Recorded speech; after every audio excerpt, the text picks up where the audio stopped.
What is going on, everybody? Welcome to this Mavcast here on a Monday afternoon. Yes, we do have a podcast tonight. FSP will be live tonight at 10 p.m. Or sorry, correction.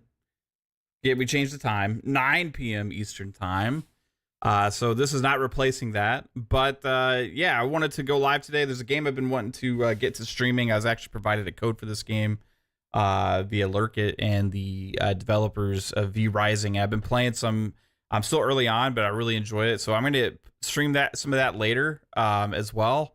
But also wanted to kind of just shoot the shit and have some fun and chill with the chat and talk games and stuff. Shout out to people who are here right now. I see Andrew Colonane hanging out. Brandon Martin is here. OCD Gamer is here. What's up? Ghost Fixter.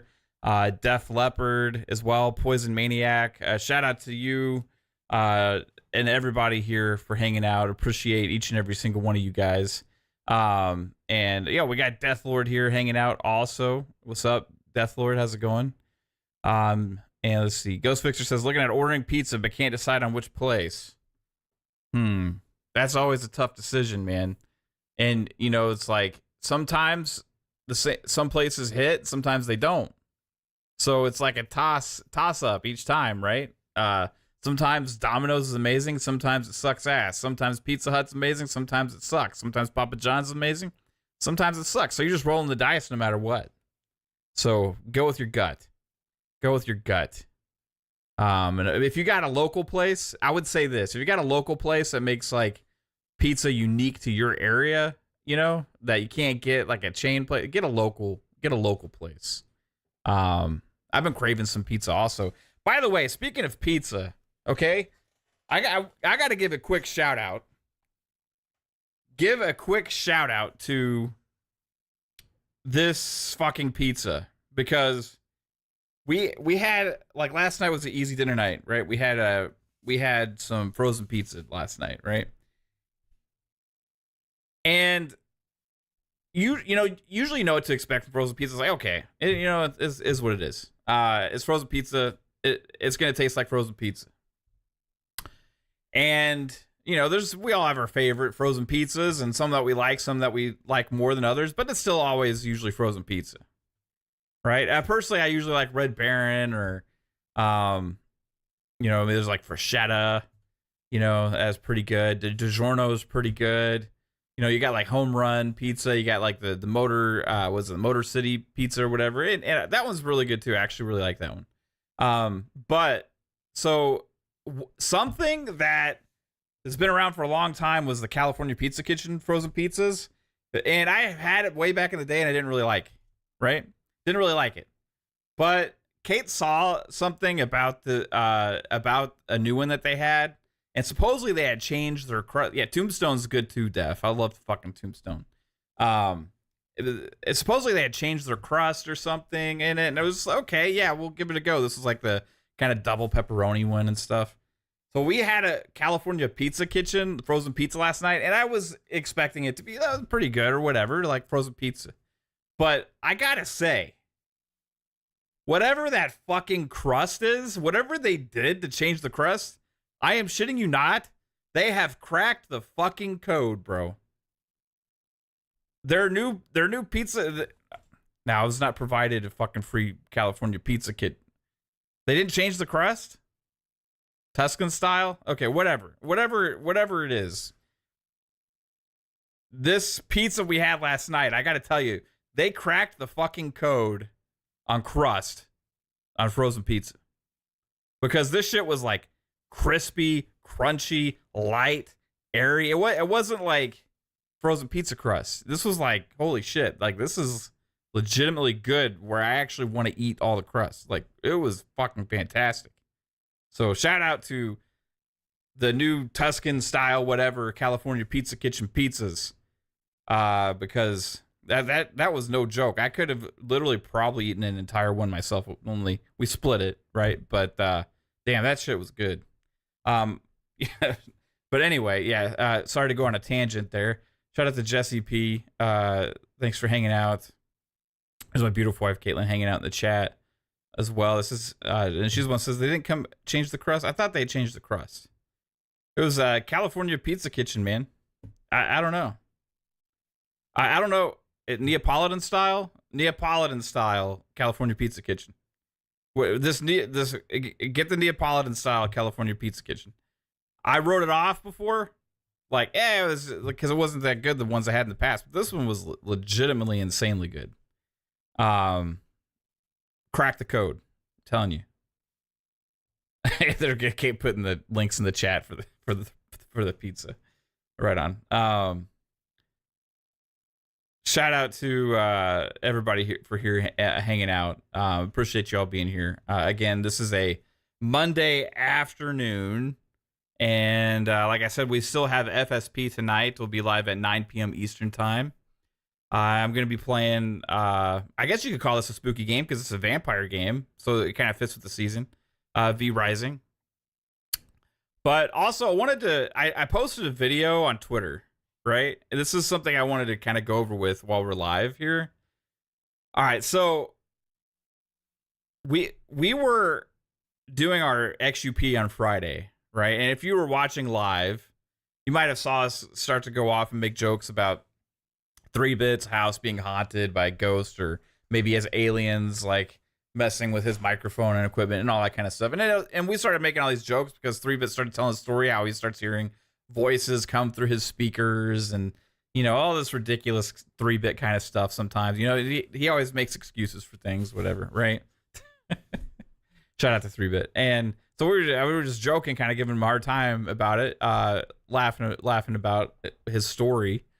But so something I've been doing lately is going back and like posting clips, right? Of the shows from times. And I was going to pick a clip to share and post maybe as a short or something on YouTube or TikTok today from XUP. And I was listening back and like kind of listening to some of the stuff and going to choose what to share. Cause I remember we had some fun conversations and stuff. And I came across that part of the show. And so I just was listening in, and I heard 3-Bit's mic cut out, but there was some shit that I did not expect because I did not hear this when we were live. When we were live, I did not hear this.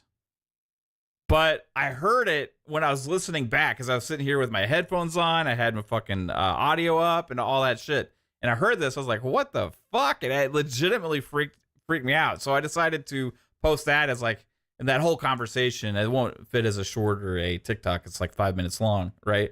But I decided to post that whole conversation with this kind of at the beginning of it because I was legitimately like, what the fuck?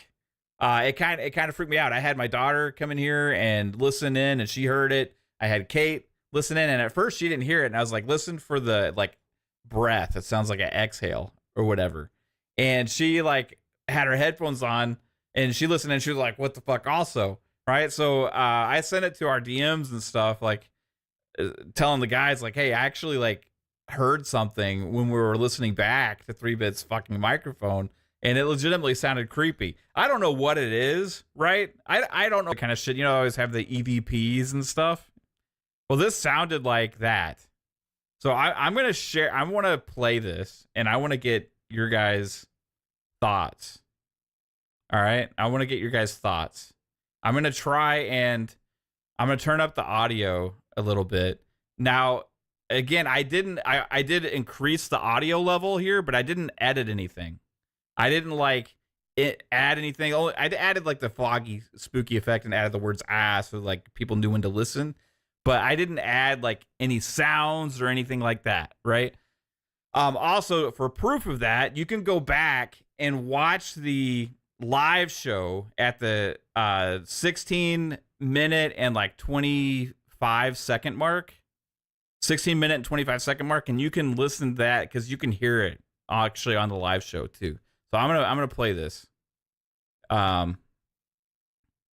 This is like the clip that I shared today on YouTube, and I have the audio up because I'm playing a video. I don't know how loud it's gonna come through, so I hope you can hear it.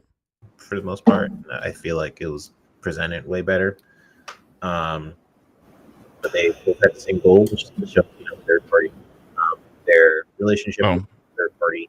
Yeah. Your mic, like, okay, did y'all hear that? Okay, so if you're not having headphones, I don't know if you can hear it or not. I can hear it when I was playing it just over my phone. but listen for like the breathy like exhale sound right before his mic goes wonky. And you can look at the words on the screen. That's when to listen. But they both had the same goal, which is to show third party their relationship. Oh. Did y'all hear that shit?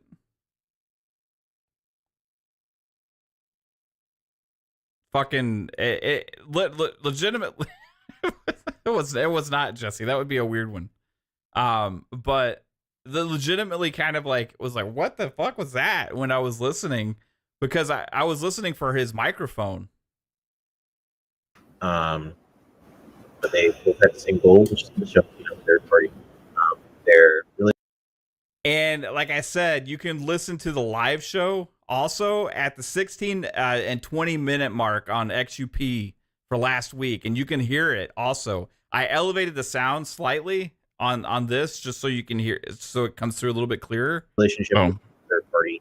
Yeah. Your mic like disappeared. Okay, hold on. Their relationship to show both had, but they both had the same goal, which is to show third party. It's like right? Both had the same goal, which is to show third party. But they both had the same goal, which is to show third party their relationship with third party. Yeah. Your mic like disappeared. And it's like when we were live, I could like hardly even hear him at all. I can hear him a little bit louder than I could even like in the studio. But like it was like even more cut out. But you can hear his mic kind of disappear. It was presented way better. But they both had the same goal, which is to show third party their relationship with third party. Yeah. Your mic like disappeared. Oh. I don't know if it's like you hit something or what. And then we like, proceed to like joke about his story. Let's say something. Something. Is it back? Okay, yeah, it's back. Yeah, it's back. That was weird. I don't know what happened. I actually have now that I'm here. So this happened on the show. Everybody in the chat. We had no idea about the sound. I've been having just this really random issue, right? And then he goes on to tell the story. Where I hear people speaking through my speaker. Random people. Like like it's like it sounds like it's a radio show or so we were making fun of 3-Bit after this, like joking around with him, right? But then afterward I was listening back and I heard that but they both had the same goal, which is to show third party their relationship with third party. Yeah. Your mic like disappeared. Oh. Yeah, the mic came right back. I don't know if it's like you hit something or what. Like it's like let's say something. Something. Is it back? Okay, yeah, it's back. I like okay. Right? Like I said, if you go and watch the live show back, like completely unedited, unaltered live show, like just as it is, at 16:20 something mark is when that happens, and you can hear it. If you have your audio up and you're wearing like headphones, you can hear it come through. Froggy says, you know what it could be? Someone close by using a ham radio. That's what I was thinking because 3-Bit posted a clip on Twitter that sounded like that also, but this didn't sound like a ham radio. It sounded like a breath. It sounded like a like that. And I was like, what the fuck? And then his like mic cut out for like a split second. And then or a second or two. And even in the studio, it was like even worse than on the playback. But yeah, it's kind of weird, man. Anyway, I shared it on YouTube to get people's thoughts on what it could be. Interference, it could be something else. I don't know. But 3-Bit, you better move, man. Again, I'm sorry, bro. You moved like 5 times in the last year, but you need to move again. I'm gonna play the audio one more time. Done it way better. But they both had the same goal, which is to show third party their relationship with third party. Yeah. Yeah, it's fucking crazy, man. So anyway, we go on to talk and joke and stuff about this, about him telling the story, you know. But when I was listening back, I was like, okay, This is a little bit more interesting. Isn't it creepy, 3-bit? Like, dude, I was caught off guard by it because I was possibly going to share this clip just because we had a funny conversation, but I did not anticipate that sound coming through at the beginning of it because I didn't hear that when we were live. I only heard it after I downloaded the episode and put it into the thing to play back to make a clip, and I could hear it. And I was like, what the fuck is that? Anyway, mad creepy. And 3-bit's place is, I think it's legitimately haunted. 3-bit. I think you moved into a haunted house. I think you and Izzy need to get the fuck out. And sorry to tell you this, man. 3-bit invited a ghost on the podcast, OCD. Yes, he did. Froggy says, check your wire grounding and then also use chip on ferrite beads. Or use clip on ferrite beads. What is that? The clip on ferrite beads can work great. What is a ferrite bead? He sent it to Pong to mess up his internet. Ghost needs to start paying some bill. Is that what it was? Did Pong's internet mess up?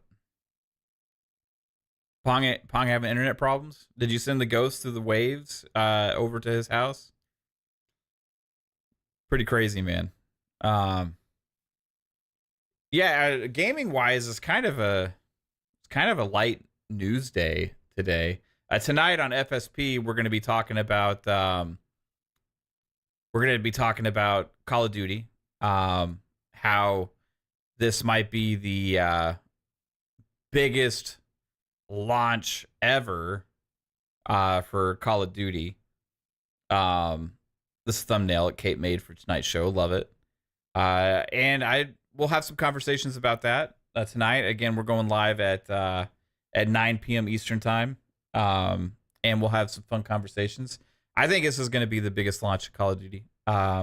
But yeah, it's like nothing really happening. There's a Fallout event happening this week, so we may get some news then. There's been some other kind of light news, like there is a newer studio that's making a AAA RPG that Bandai Namco is funding publishing of their games. They made a partnership deal.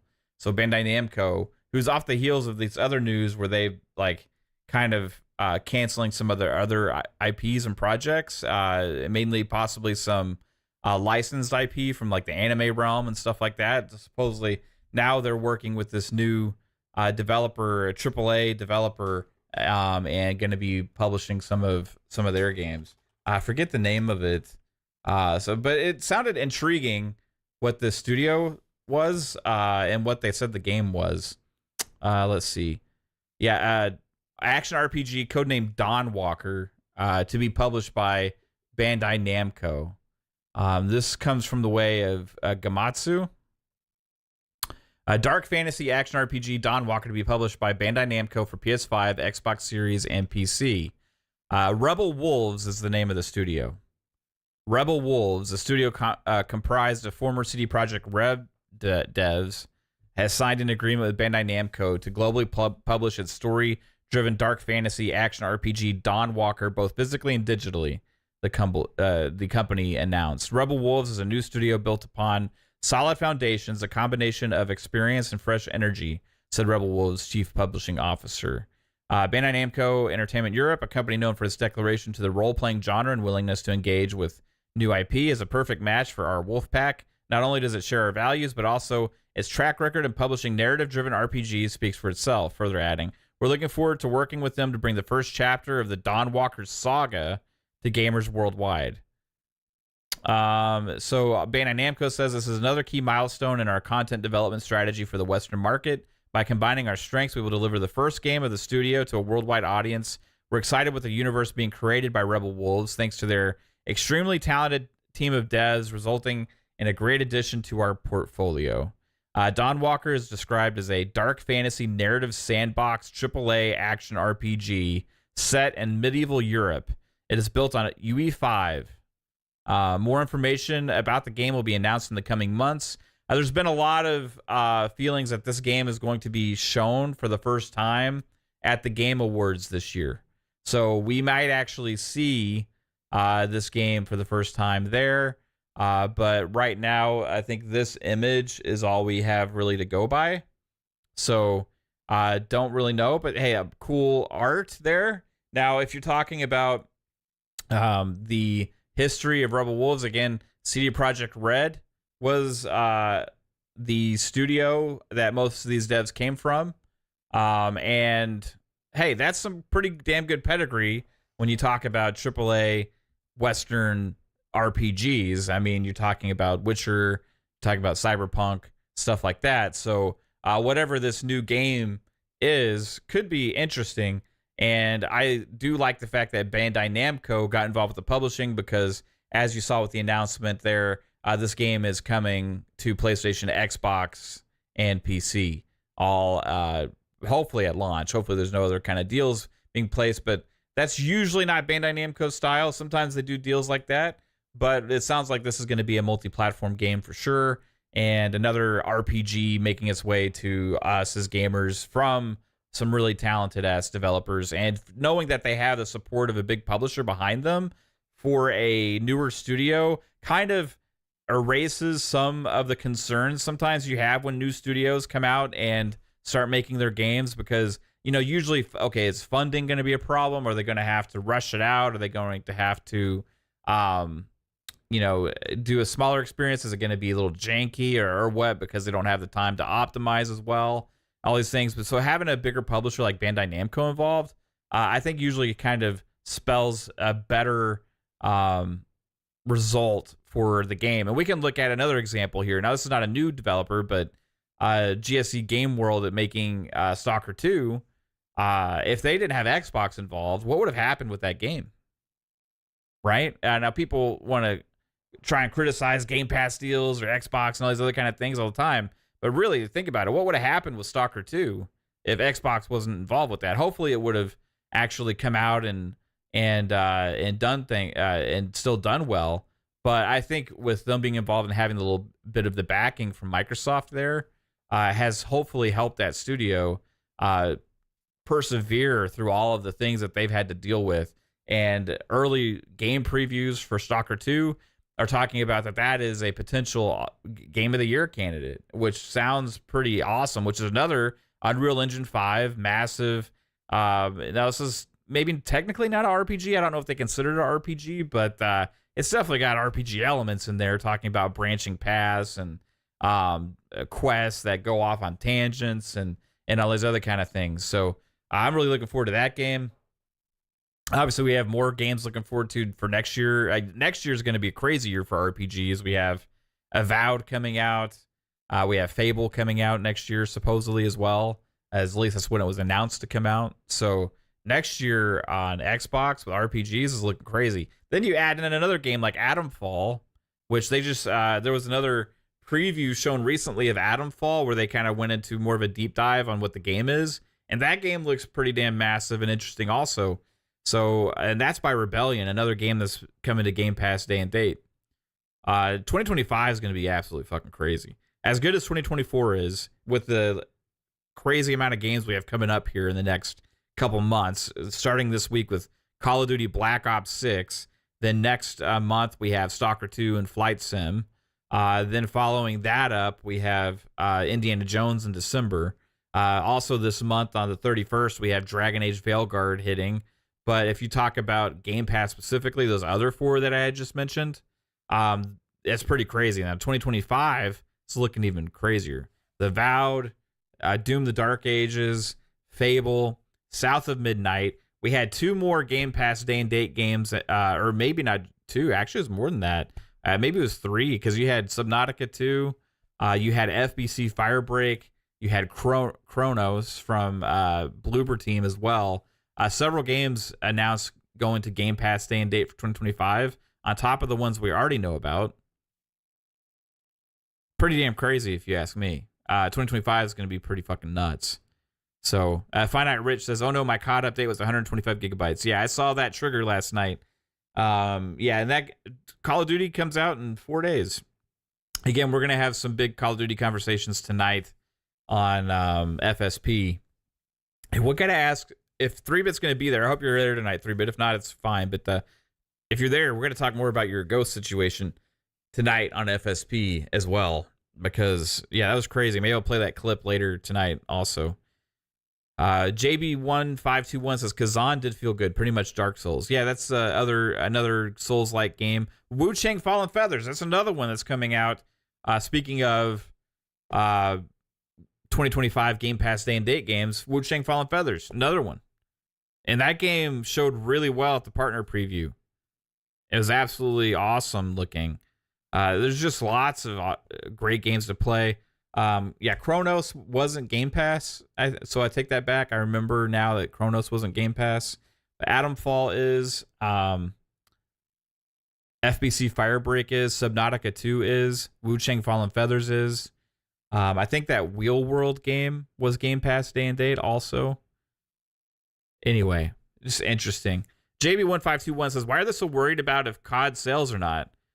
Because people are always trying to create narratives and create situations where there are none. I saw people, and there's actually GameIndustry.biz had an article talking about PlayStation will probably benefit more off of Call of Duty than Xbox or something, and that's a sad thing for Xbox, and it's because of Game Pass. And their thinking was that, PlayStation doesn't have to do anything. They're just going to make the 30% on all the sales of Call of Duty on PlayStation. It's still going to sell like crazy on PlayStation, obviously. It's going to sell most on PlayStation because it's the biggest console user base that the game's releasing on as well. And also it'll sell really well on PC also. But yeah, and then Game Pass is on Xbox, and it'll also sell on Xbox as well, right? But yeah, they were trying to make a case because of Game Pass and because of the lack of console sales for Xbox that Call of Duty Black Ops 6 isn't going to do great things for Xbox. Instead, it's going to benefit PlayStation more. And I was like, that's so ridiculous. It's like taking away several factors, right? Like, obviously, yeah, PlayStation makes a 30% on all those sales, but every single one of those games that Xbox sells on PlayStation, even if it is a lead platform, they also make the 70% on at Xbox. Xbox gets 100% of the sales that'll happen on the Xbox storefront and the Xbox PC. But then also they'll have the 70% that also from the Steam sales and all of that as well. On top of new subscribers to Game Pass, and a lot of people are calling this like a make or break for Game Pass. Like, oh, if this doesn't cause like Game Pass to explode beyond a certain point, like that's spells the end of the service and all that kind of stuff. I honestly, I think they have settled on Game Pass being a part of the service, and I think it's going to continue to grow. And I think things like Call of Duty are going to help it a lot. But it's not like people are always making this like, if this doesn't happen, Xbox is dead. If this doesn't happen, Xbox is dead. They've been creating these scenarios ever since last generation, and it's just not the reality of the world we live in. They're not going to throw away 30-something million subscribers and that subscribe to a $20 gaming subscription service. What you could see is eventually things could end up changing and morphing and transitioning over time as things evolve, which Xbox is always known for, depending on how things do. But I don't see like it fading away or failing, or them say, oh, we're going to stop this or anything like that. I think you're going to see them continue to put their games in Game Pass, and knowing that for anybody that's not subscribing to Game Pass, they're still buying the games. So it's either you're subbing to the service, and these people's arguments, well, Game Pass cannibalizes the sales, so the games aren't going to sell. But then they're saying that Xbox also doesn't have enough users in Game Pass. So, but for every user that's not in Game Pass, that's another opportunity for a sale. So either way, Xbox is making their money. It just depends on which choice the users opt for. And it's already proven that Game Pass is profitable. You've seen it in the financials. You've seen it several times from them as well. It just doesn't make any damn sense. It's like okay, do you want them to have more Game Pass subscribers and it's better for them, or do you want them to have less because it means more people are going to buy the games? Because these same people are saying that it's better for the devs to buy the games, but they're also saying they need the Game Pass subscribers. Well, either way works for Xbox because they're getting your money. They're all saying like, well, if people subscribe for a month or two and then unsubscribe, well, that's gonna be the end of it all. And it's like, okay, well, that's why they also have a pipeline of games, because they want to get you in. And I honestly don't think it's like a coincidence now looking at the pipeline, right? Now we've seen like, okay, this year it's very backloaded, right? We see Call of Duty Black Ops 6 followed by Flight Sim, followed by Stalker 2, followed by Indiana Jones, right? You have like this deluge of big Game Pass titles coming into Game Pass day and date, from first party and from third party deals, all in the last couple months of this year. But think about any subscribers that do hop in because of Call of Duty, right? If you hop in because of Call of Duty, all of a sudden it's like, oh, well, maybe I'll stick around for Flight Sim and check it out, or Stalker 2, the game that's going to be getting a lot of hype, or Indiana Jones, right? Oh, wow, I'll just unsubscribe after that. Oh, but then, February, Avowed comes out. Oh, but then another game comes out. But then another game comes out. And then another game comes out.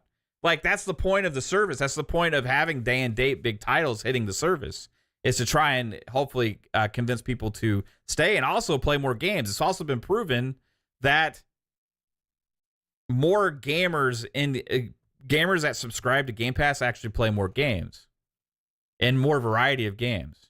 And a lot of it's because they have the opportunity to try them out. And a lot of games that maybe they would have not bought end up actually playing a lot of. And some of those games have monetization in them, and people end up spending money in those games as well. Or before they leave the service, you can buy it also. Kratos99 says Black Ops 6 is DLC. That's not true at all. Like, Black Ops 6 is probably the biggest Call of Duty in a long time, as far as this is the first Call of Duty to have a 4-year dev cycle. Like, they've been working on this game for a long time, and this is going to push things forward more, especially for Black Ops, than any Call of Duty before. The only one I would say had a similar impact possibly was Modern Warfare 2018. Not Modern Warfare 2, but Modern Warfare before that. I think was crazy impressive. Did things really differently. Changed the Modern Warfare formula. Pushed Modern Warfare forward. I think this is the Black Ops game that's going to be doing that for Black Ops. And you got zombies coming back in a big way. You have the whole Omni movement thing that's completely changing the way you move and play the game. You have another level of graphics and storytelling with the story. The campaign looks great. Anybody saying like Black Ops 6 is DLC is just piggybacking off of the Modern Warfare 3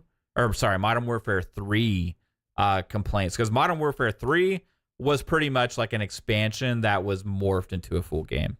We can say that, but we're not going to say that about Call of Duty Black Ops 6. That being said, I think Modern Warfare 3 was still easy $70 value. It was a fantastic game. And it had great multiplayer. Campaign is fun. Had great zombies mode with the open world zombies. But yeah, you could tell they like worked on that to morph, like, okay, this was planned as an expansion. They're going to make it a full game. And the reason that they did that is possibly why we're getting this game in Game Pass day and date. Supposedly one of the reasons they did that is because they wanted to be done with the deal for PlayStation that they had, so they had a full release last year instead of the expansion. Now this is, again, the first 4-year dev cycle, and Treyarch is one of the premier developers for Call of Duty. They've been kind of the torch bearers for the Black Ops franchise, and also some of the other great games coming from Activision and stuff for the Call of Duty franchise. But yeah, I think it's going to be the biggest launch, and we'll talk more about that on FSP tonight. Yeah, I hear you. Deathlord says, I'm going to play Black Ops 6, and then when I'm done with the campaign and a little multiplayer in Warzone, but not much too sweaty. Yeah, there's a lot. That's the other factor that a lot of people aren't considering when it comes to Call of Duty is there are a lot of Game Pass subscribers that also wouldn't normally necessarily have been interested in buying Call of Duty as well. It's not like every gamer buys it. Like, it is still one of the top selling games every year, if not the top. But a lot of times gamers will be like, okay, well, I'm going to skip because I'm just kind of done with Call of Duty, right? I've played a lot of it, but like they've checked out on it years ago. Well, this is bringing it back in a big way, but it's also going to be in Game Pass. So gamers that subscribe to Game Pass that are just looking for the next big game to play in the service, will probably give it a shot. Like, it's there. So why not? And why not check it out, right? It's also going to be available via the cloud for people to try if they want to try it that way. So that involves Fire Sticks, that involves playing on the Xbox app and all that other kind of stuff, right? So even if for people that aren't considered like Call of Duty diehards or Call of Duty like enthusiasts or players, a lot of people are still going to check it out that wouldn't necessarily have done it before, and maybe you get some new players. A lot of these reasons are why I do think it's going to be the biggest launch for Call of Duty. First one to hit Game Pass day and date, plus also it's still going to sell like crazy over on PlayStation and Steam, and this will maybe be one of the biggest launches in Xbox history also. Yeah, been a crazy good year actually for Xbox when you look at the releases that they've had. Age Mythology Retold, Our History Untold. Then you have a game like Hellblade 2. Then we're coming up on these other 4 games here in the next couple months also. So yeah, and another one for 2025 I didn't mention as well when we were talking about all these games is Towerborn. It's in Steam Early Access first right now, but it's be hitting Game Preview and Game Pass early 2025 sometime as well. So yeah, it's 2025 is looking absolutely fucking nuts. And there's really no stop or gap between 2024 and 2025, because you talk about Indiana Jones in December, then you're looking at February is just fucking loaded with games. Just absolutely loaded with games. I wouldn't actually even be surprised with how stacked February is that they don't move out again. I don't want them to, but it wouldn't shock me because there's so many games coming out in that time period. Absolutely crazy. But yeah, that's probably one of my most anticipated for next year. But there's like so many games to play right now. It's something we've been talking about a lot on our shows is that right now we're just loaded with games. There's just a shit ton of games to play. Like, it's too many options. How do we pick? I made a joke saying might putting games in a hat, names of games in a hat, and pick what I want to play. It's like a game like Metaphor ReFantazio is awesome. It's like 100-hour RPG, but I got that. I got these other games I want to play, and there's something like I'm going to be streaming here in a minute, vrising. That game, it's awesome. I could literally spend hundreds of hours probably playing that if I wanted to. Diablo, Vessel of Hatred, I haven't been able to spend as much time with that as I want. I still haven't gone back to Aro. I'm still at turn 477, 16 or 17 hours in to that. Age of Mythology Retold, I could be putting even more hours into that. There's content updates for all these other big games as well. Shattered Space and Starfield is still amazing. I love Starfield. And all these things, I keep like kind of hopping back and forth between all these games. I'm just like overloaded, man. I'm just fucking overloaded. And I don't know what to do about it because I really want to play everything. But you can't. It's impossible. It's literally impossible. Visions of Mana I want to buy. I want to play that. I haven't finished Unicorn Overlord yet. I want to play the new Alan Wake content that had come out before the first expansion. I want to actually play through the game. I still haven't even fucking touched Alan Wake 2. I haven't even touched Alan Wake 2 yet. I bought that game when it came out. I haven't even touched it. It's nuts. A game on Jesse saying Boom was hinting that Indiana Jones is awesome. Yeah, I think there's going to be some previews happening for Indiana Jones on the 29th. I think it's when Colt had mentioned the embargo is up, that he'll have stuff going on then for that. We'll see what he says. I know that he got a lot of flack for his Redfall previews and Redfall commentary after Redfall came out. So don't know what he's going to say about Indiana Jones, but I think he's just going to try and keep it real about whatever he saw and played. But yeah, I think Machine Games usually doesn't miss. I haven't been concerned about them working on this game at all. The early footage, the clips that we've seen, the gameplay we've seen for Indiana Jones looks awesome. I think it's going to be a damn good game. I think it's going to be one of the better games of the year. But yeah, this year's got a lot of great games.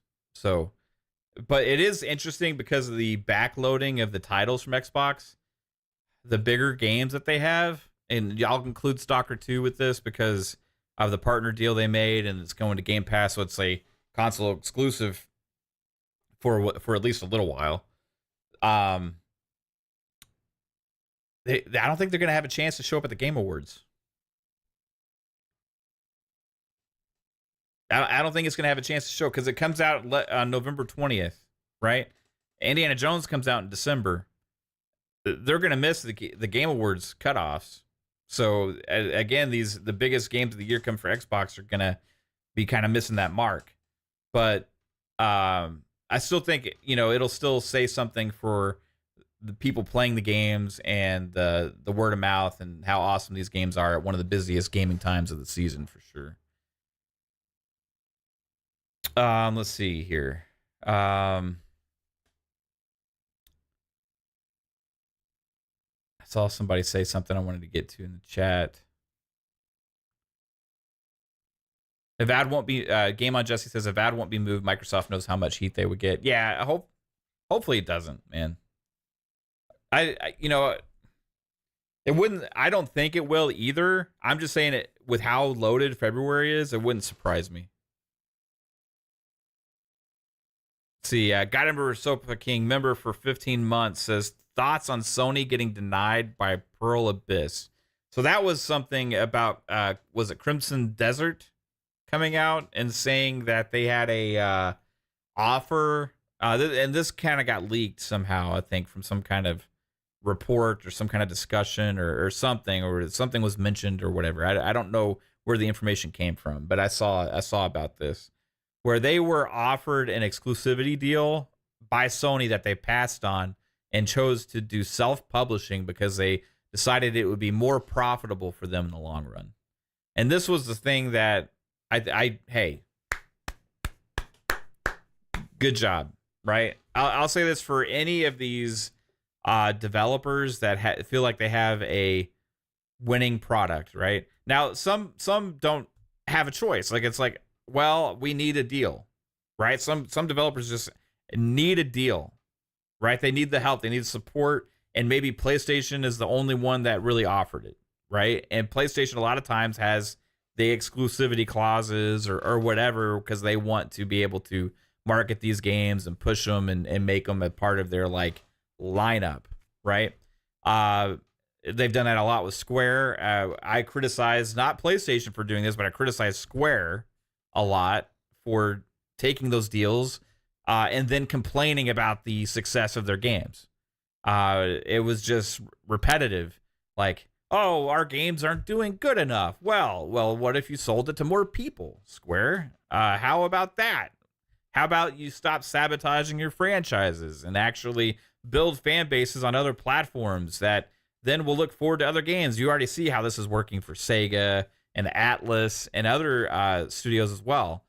Do the games need to sell as well as they do on PlayStation? No, but you're still, even if you're talking about a large percentage or a decent percentage of users, that's still something you can cultivate and build upon and keep adding to. And we've already seen several success stories with Eastern Games and other developers that have decided to start putting their big franchises onto Xbox that had previously been skipping, actually loving it. Yakuza is an example.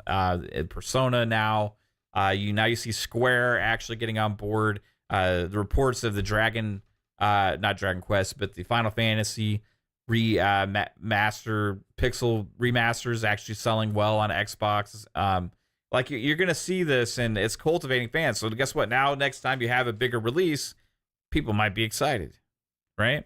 And so them deciding to do this, knowing that they could do it themselves, right? And if there wasn't other offers on the table and all the other kind of stuff, them saying we're gonna go this route, not take that PlayStation money. Hey, props to them. I hope your game's successful. I hope it's great. I think this one is the single player one, coming off the heels of their MMO, Black Desert Online. That's been pretty popular, but this one I think is a single player game that looks pretty damn awesome. And yeah, I'm glad it's going to be everywhere. I think it's going to be better for the game. I think it's going to be better for the future growth of the franchise if they want to do that as well. So, Steel Rain says Pearl Abyss has a good relationship with Xbox as well with BDO. Yeah, and I don't have any metrics or any way of knowing how successful different games are on different platforms, but a lot of people say games aren't successful on Xbox and all that stuff. I think a lot of it is just kind of baloney. There's a lot of players on Xbox. So, like, you can even go and just like look through the ratings and reviews of games. Like, so many different random games have like a lot of feedback and reviews from Xbox customers in the storefront. Yeah, that's not the biggest metric to go by, but like I'm surprised sometimes by how many people interact with and leave comments or reviews on some of these even smaller games in the Xbox store. And you see a lot of these. There was another one that just came out. Was it Arrow? I think his name, Arrow 2. The developers were asked from a gaming magazine, why did they decide to go ahead and just put their new game, Arrow 2, on Xbox first instead of the other platforms? Well, they're a smaller team, and they decided to put Arrow 2 on the platform that was most successful for them before, which was the Xbox One. Xbox One was their most successful place that people were playing the original Arrow. So the devs were like, well, we're going to put Arrow 2 on Xbox first. They made that personal decision for them because more people played it on Xbox than they did the other places. And this was based on just how the game did, not based on deals or anything like that, right? So shout out to those devs also. And I saw some feedback on that game as well that people really like it. I haven't tried it. It's someone I kind of have my eye on, but with all these other games I've been playing, it's just something I haven't had a chance to check out yet. Let's see. But yeah, I'm going to start to get into this game here. This is vrising is a game that I got on Steam. I was given a code from lurkit, which is a partner that you can use to access codes for streams and reviews and all that kind of stuff. So we've been getting some more stuff like that lately. And some of them are games I've been wanting to check out, but literally just with how much all these games cost and all these other kind of things, it's cool to be able to actually be able to have that to check out some of these games. So just so you guys know, I was provided a code, but my thoughts on this game will be my pure thoughts alone. And I'm trying to get it set up to stream here. Again, I'm kind of newer to PC streaming. So I have streamed a couple of PC games, but it's not something I do all the time. So I'm going to actually turn off the display capture and go with this one because I think it works better.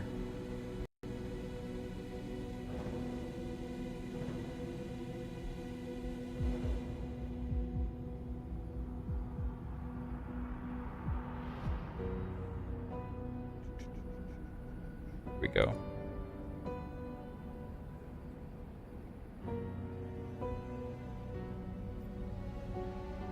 All right, here we go. So this is vrising. This is a game. And Mav have Pure Thought? Yeah. Pure Thoughts by Mav. So this is a vrising. This is a game that's been out for a while on PC. I think it was in possibly in early access for a while. Then it had like its regular release earlier this year. I could be completely wrong on that. But I ended up checking it out, and I've been playing it a little bit, okay? And I really was digging it. So I was deciding if I was going to stream it, I was going to play it, and how much I wanted to get into.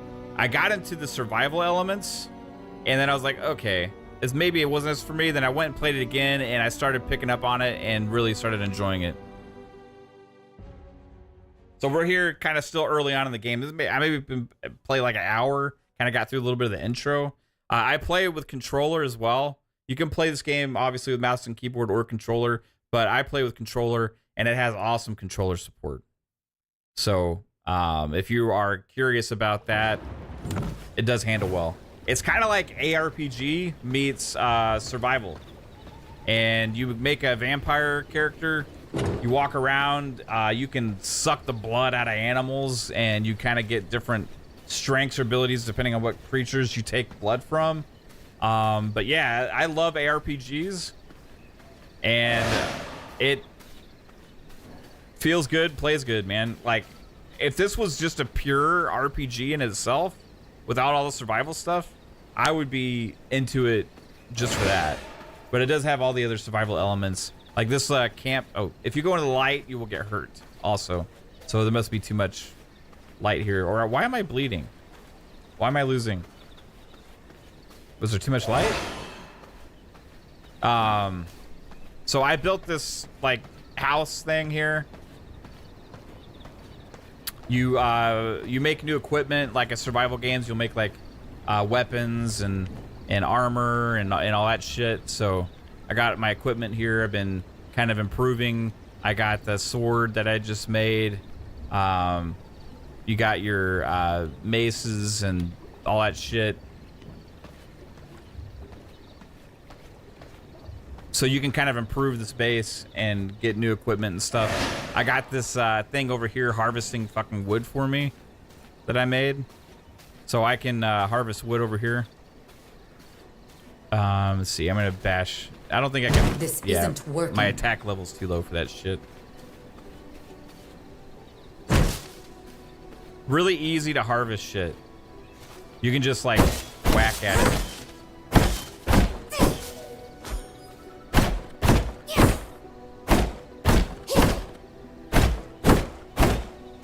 All right, so I need to increase my gear level by crafting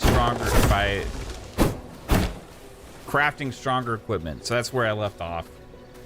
Let's see what I can craft. I need to craft. I got the sword. I need some planks. Need some more planks. Because I need to get the reinforced mace. And the I need to get the bone spear. So at first I need to make a bone spear. I don't even have a bone spear yet. Also, what is this Night Stalker vest? I need leather and coarse thread for that. Let's see, Night Stalker boots. I need leather, coarse thread. So I need to get some fucking leather and coarse thread. I need some blood essence. Did I put all my blood essence in here? I put all my blood essence in here. I can take some of my blood essence away. This is the castle heart thing. So I'm gonna split. Can I split it?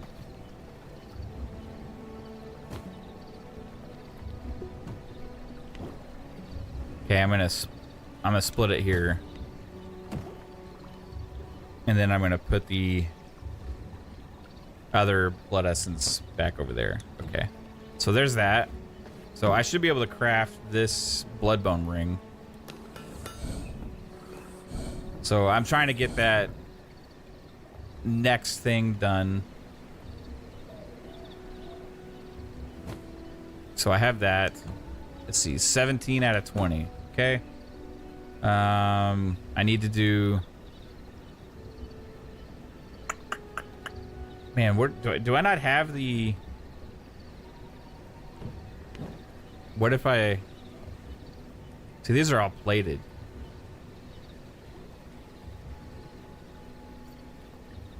Okay, so I can do a bone. I am missing key ingredients. I need to go get some fucking bones. Okay, we got to go get some bones, guys. Means we gotta kill some shit.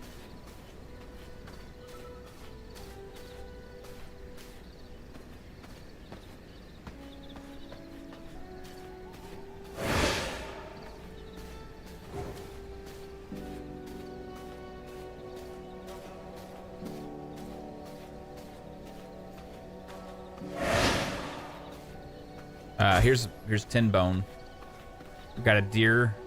Oh, more bone. Is that actual sunlight leaking through that's damaging me?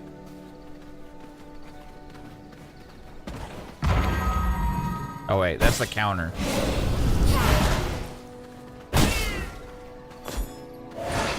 Okay. So I'm feeding on this wolf.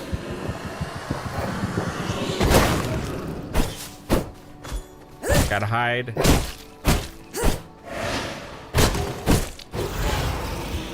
So I really like the combat on this game. It's like kind of typical ARPG / CRPG kind of combat. Dungeon crawler-esque stuff.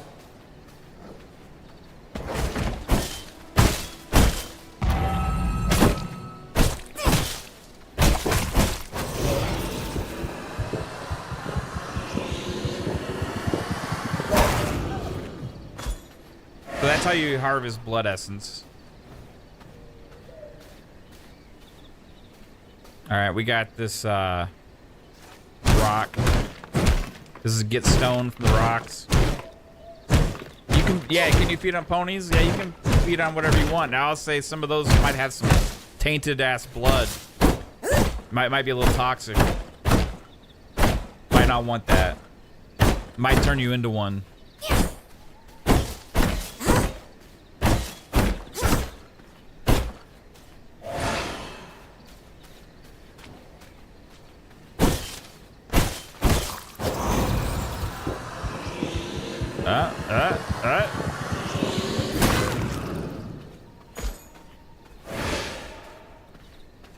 You be careful what you eat.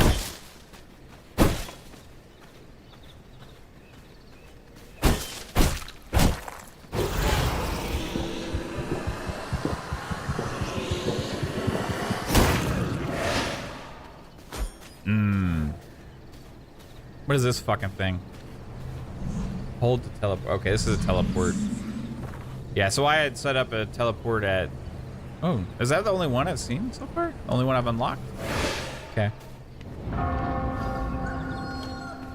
Sun is rising.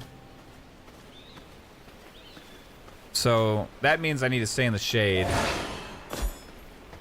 Or I can go back and I can sleep in my... I'm gonna go back and sleep in my coffin. And I'll check and see if I got enough bone.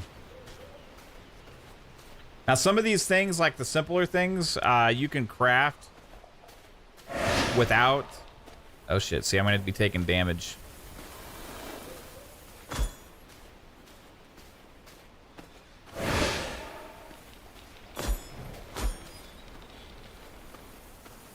Get in the shade. Use the shadows. Because if that sun starts hitting you, that shit hurts. Ah, shit. Whew. Okay, here we go.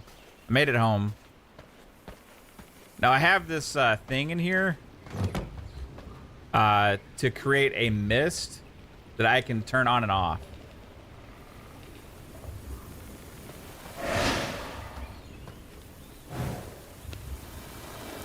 Fuck.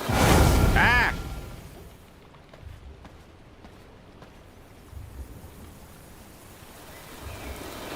Okay, there we go. Ah, okay, fuck you. Okay. So this is creating a mist that gives me shadow. Shade. I just couldn't. You have to hold Y to turn it on. I'm gonna go to sleep. How do I feel about 3-bit being a possible skinwalker? I think the likelihood of that is probably highly likely. We question from where he came quite often.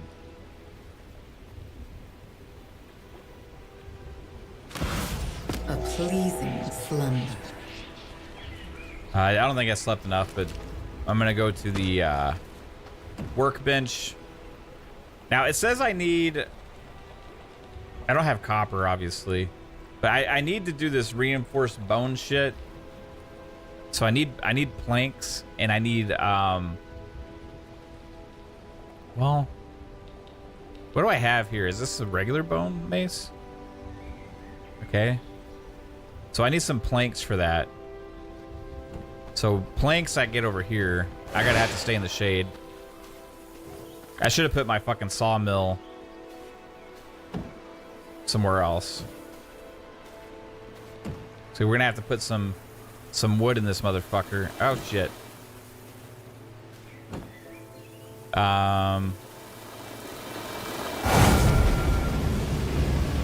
Okay, so we're making planks.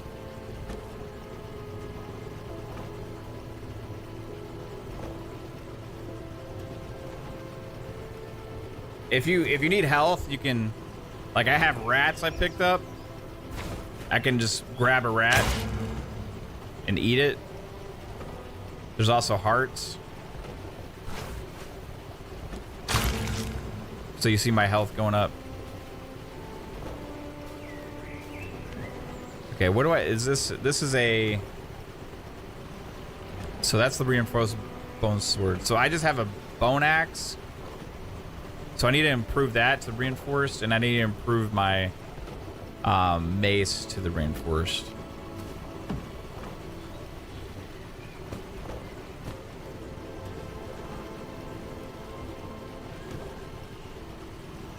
All right, we got planks.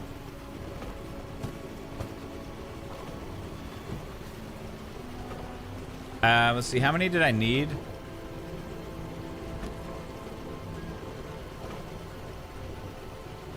First, I need to make a fucking bone spear. I don't even have a spear yet.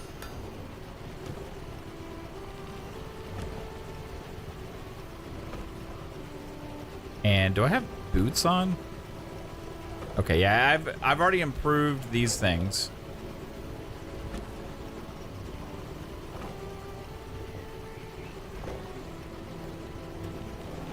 Blood type frail. Ooh. Rat burger, Demolition Man. Didn't he say it tastes like chicken? Rat burgers. Most skinwalkers live in Arizona, so where's 3-Bit from? Georgia. 3-Bit's from Georgia. This is vrising, Psycho. It's on PC. It's really fucking awesome, man. Alright, I need to go back in here. Okay. And we're going to...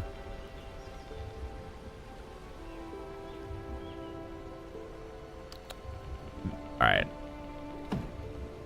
Let's see. I need to do the mace, the axes, and the spear. Okay.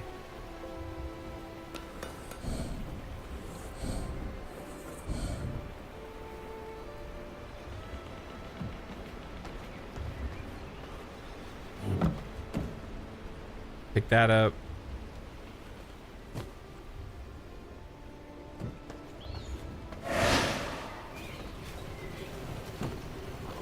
See, my shit's been working while I'm away.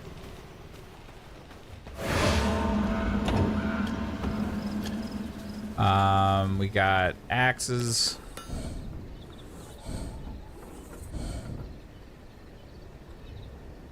I need 2 more planks for the spear. Oh, and we got Recognize abilities. my power. Okay.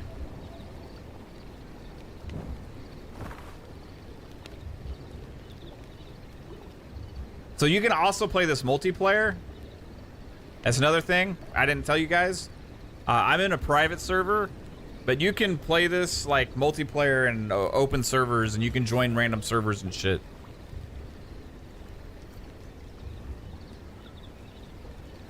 All right, so there's an alpha white wolf that I can find. I don't even know what happens if I find that thing, but it's within this vicinity. So, it's not far away. All right, I'm gonna finish doing the crafting.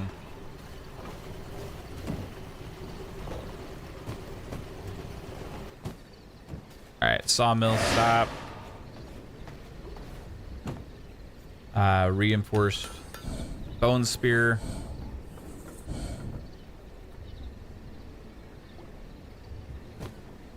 I really want to do these other upgrades, but I need to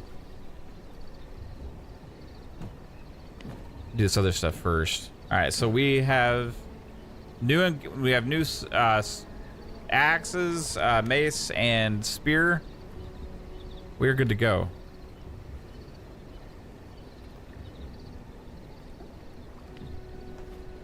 Let's go find that wolf.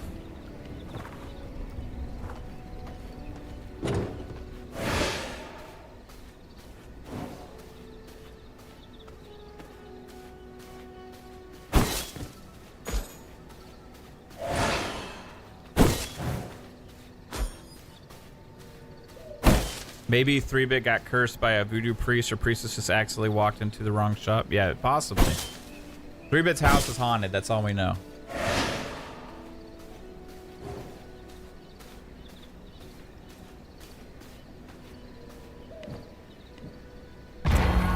Oops. What button was it to... Okay. Okay, V blood menu track. Okay, so I'm gonna track it. Okay, oh, okay, this makes it easier.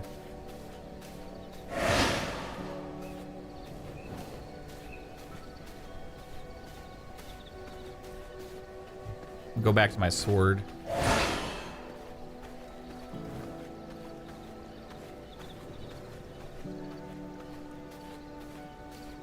What's all this shit? Oh my god. I'm gonna switch to the maze. Oh, owie. Fuck you. Holy shit. No, this cannot be the end. That's not what I was supposed to find.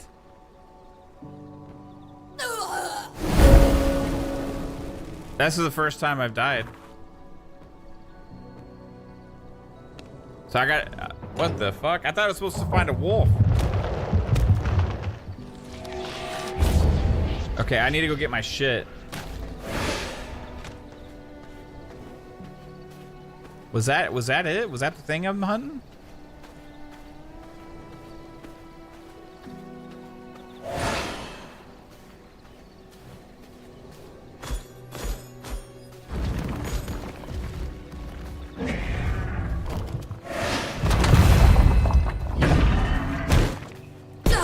Fuck.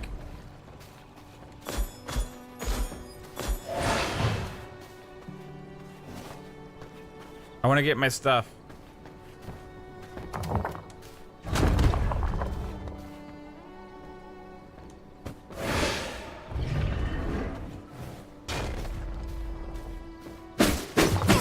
Ah! Dude. No, this cannot be the end.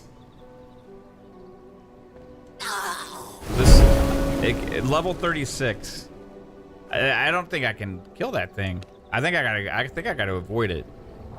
I think I'm like way too...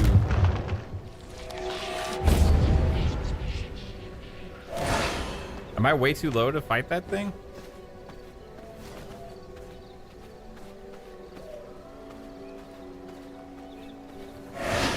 I should be able to hopefully get my stuff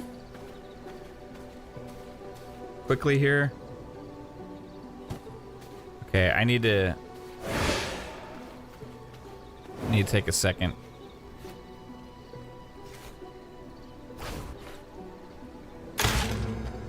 Okay.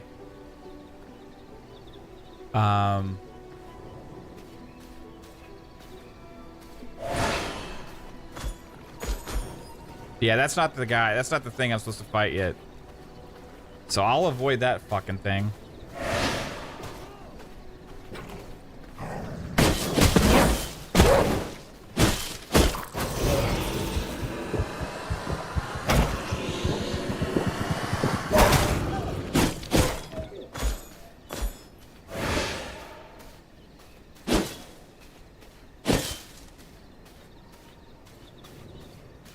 Yeah, this game has a lot of elements from a lot of different genres. But the thing I love most about it is the ARPG elements.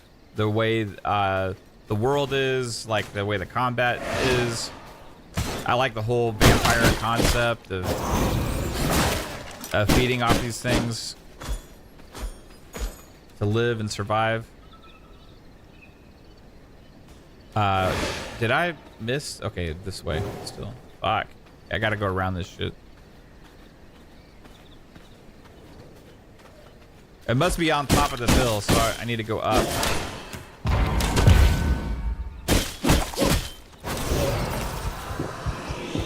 So I'm gonna drink this fucker's blood. We're switching to human blood.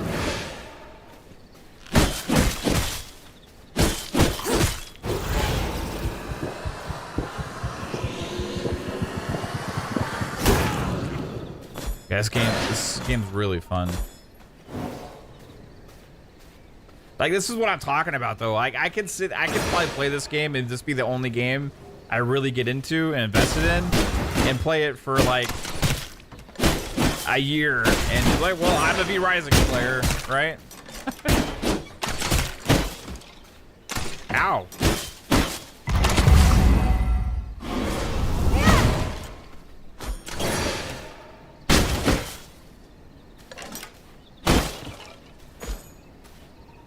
Okay.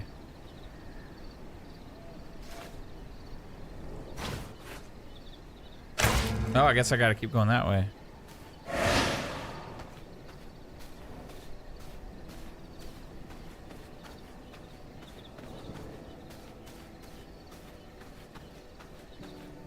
Oh, is that it? Is that it? Alpha the White Wolf, that's it.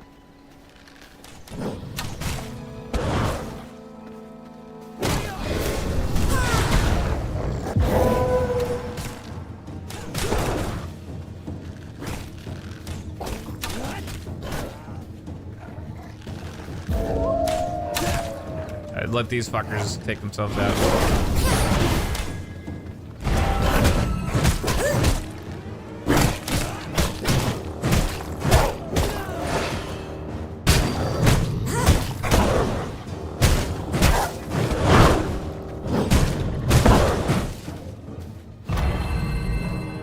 Okay, fuck. He's stunned.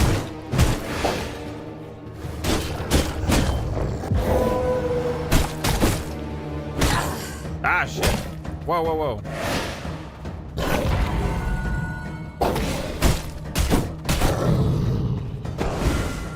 Oh, health orb. Handy.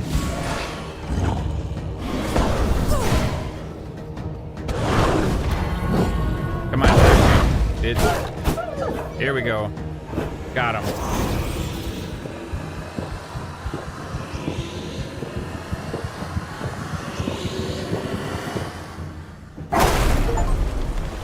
I feel stronger. Recognize my power. New shapeshift unlocked? What? My form is fluid. I had no idea you could even do this. Wow.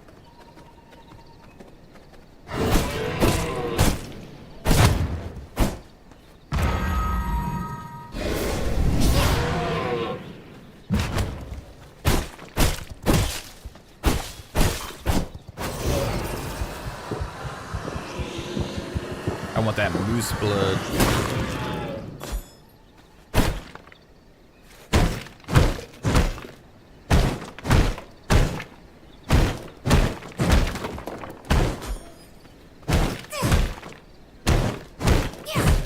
What button was it to transform again?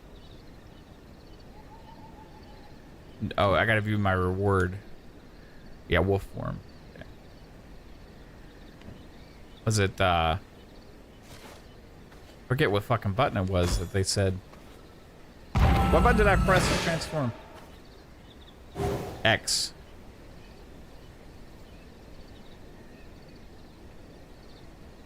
Exposed vein. Blood mend? Blood sustains me. Oh, interesting. Okay. Share in my power. Oh, so you can like share your fucking blood with another vampire. Well, can I attack as the wolf or just run around faster? Ah, okay.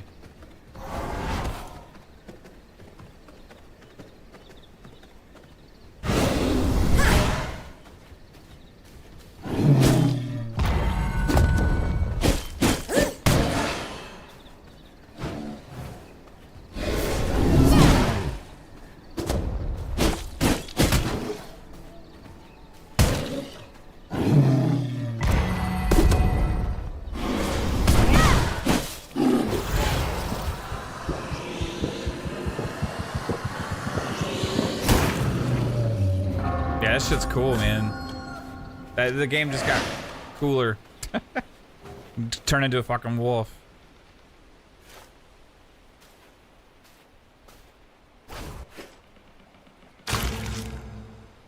Alright, I'm going hunt additional V-blood carriers, discover new spells, and use a spellbook menu to equip a spell. Oh shit. Hi, wolves. If I turn into a wolf, will they attack me?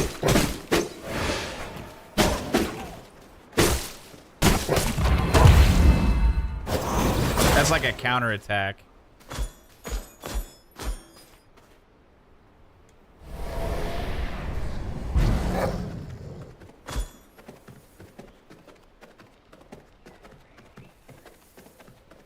I'm a little far from home. I could make a new camp. I'm just gonna run back to the old one. Oh, what is this place? Bandit camp? I'll come back here.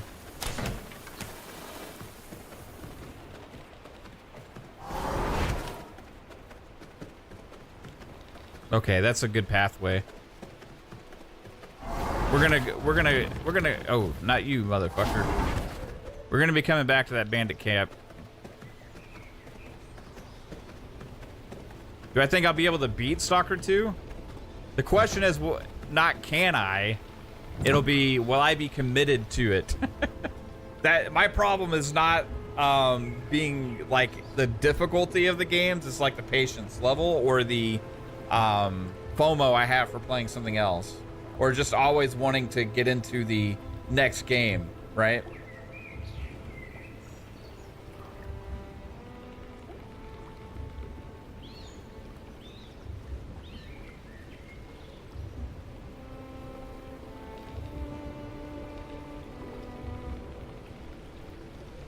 Bear with me real quick, guys.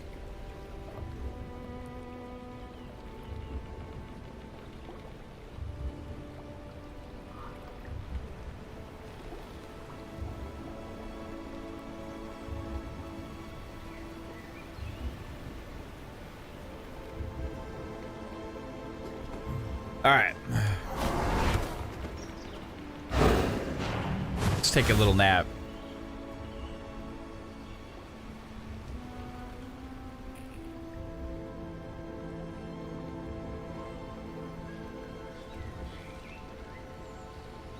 Matt McDonald Media says, I'm not the biggest fan of games that play from the higher up viewpoint like this. Looks good aside from that, though. Yeah, I actually I love that style of game. I understand it's not for everybody, right? But it's a genre that I've always liked. One of my favorite games of all time is Neverwinter Nights. I also love, I like Baldur's Gate 3. I love Doom. You know, not Doom, Diablo. Several different games that kind of use this isometric view. I've been a fan of. There's a game on the 360, Sacred. RTSs have the same kind of over-the-top viewpoint. I love that about them too. I love being able to see so much of the world and where you're going, and I love the combat and the way you interact with things. It's something a little bit different about it that I appreciate. But yeah, I was gonna look up, see how much this is, because I forgot to mention that on Steam. I think this is coming to consoles at some point. I don't know if they've announced it officially. I think it is on. I think it might be on PS5 already.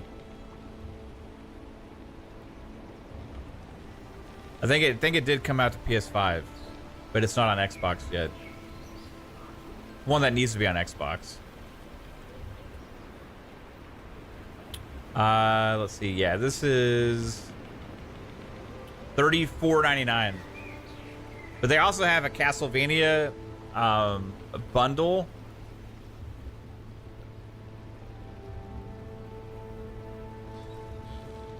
For like a DLC bundle that's $17.99. So they have like Castlevania content for it.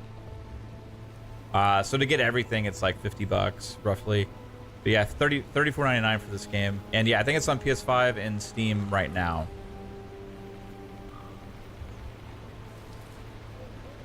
Hopefully coming to Xbox and other places. But yeah, I'm really digging this. It's a kind of game, honestly, I think would do better on Xbox than it would on PlayStation. I am awake once more. Like, there's more, I think, fans of this kind of genre. Uh-oh. There you go. On Xbox. At least that's the way it appears to me.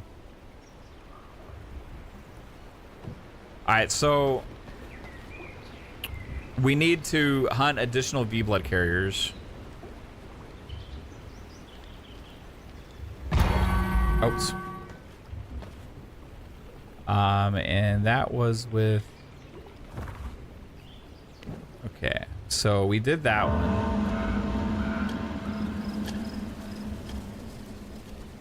All right.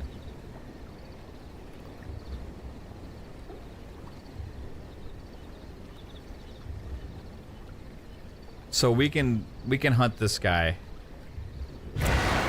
It says he's far away.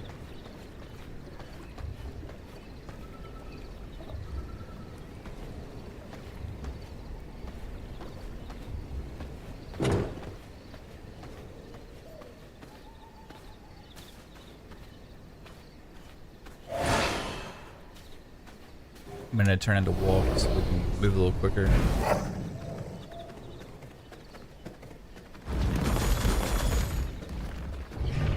Nope, not gonna get me today, pal.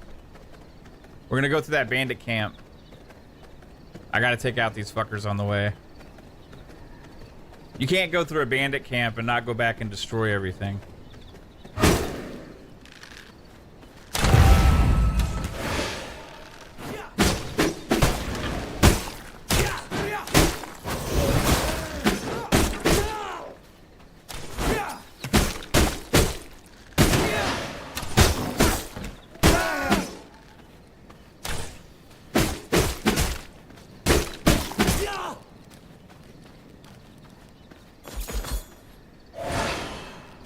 Well, they were easy pickings. The chest. Oh, there's some leather and shit. Warlock gloves?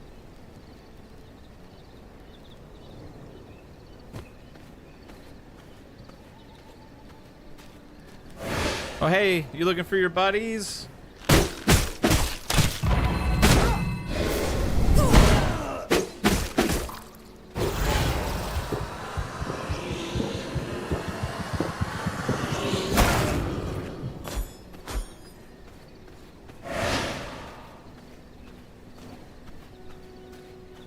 Okay, we need to go this way.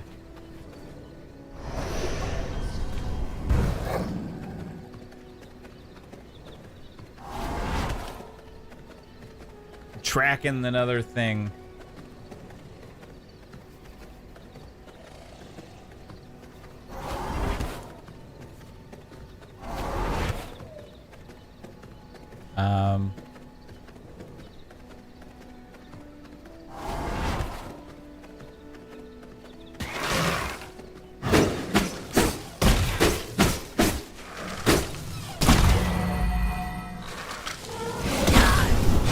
Ah, shit.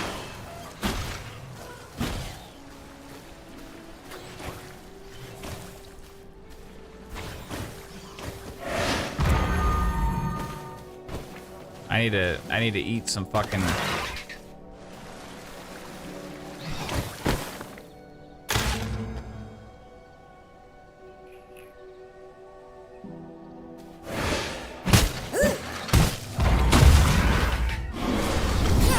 These fuckers are kind of hard. Hey, Wolfie.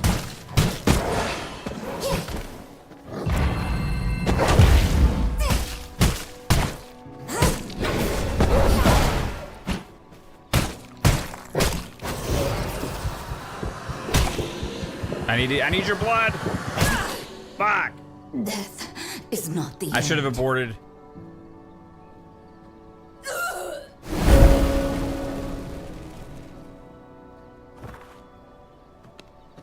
I gotta go all the way back there to get my shit. Long way away.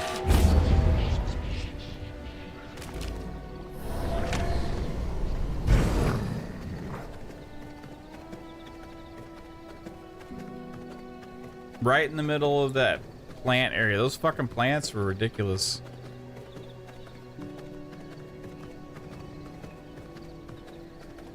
Is that copper? I'm not making a dent. No.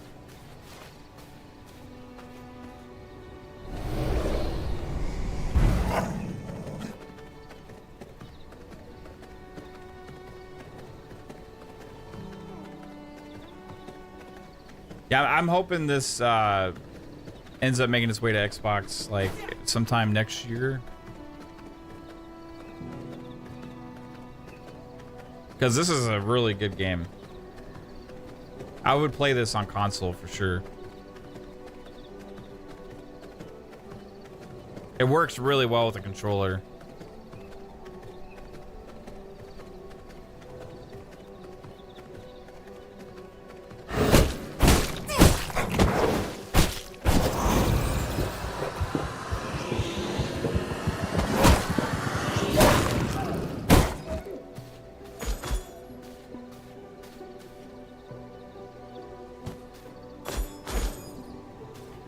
Okay, is this a place I can put,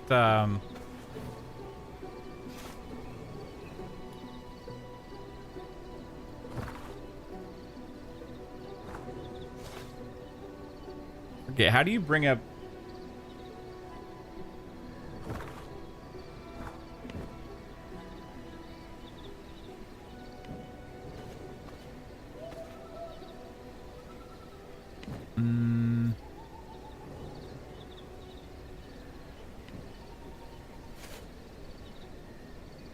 I'm trying to remember, because it's been a while since I had played, if there's a way to bring up anywhere in the build menu.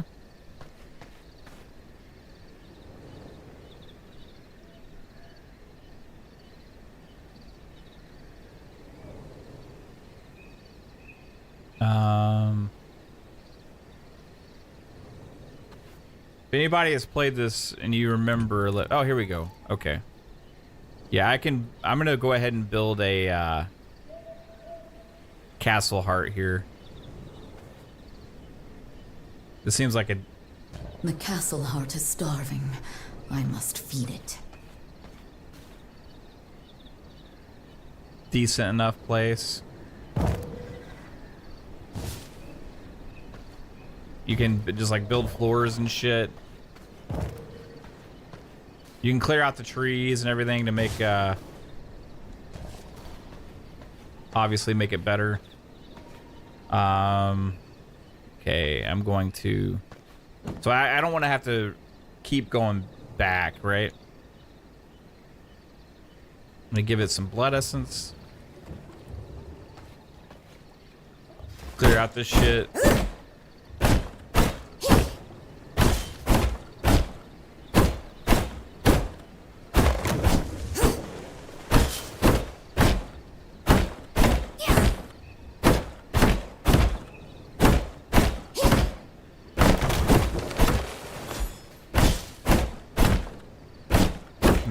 Put a coffin here, put a chest,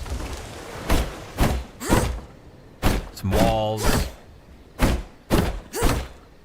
The only thing about chopping down the trees is you lose your shade, right?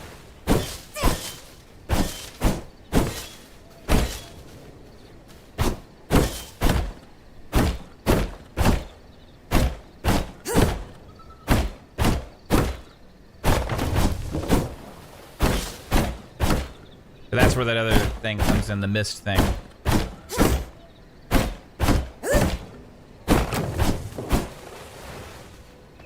All right, and oops.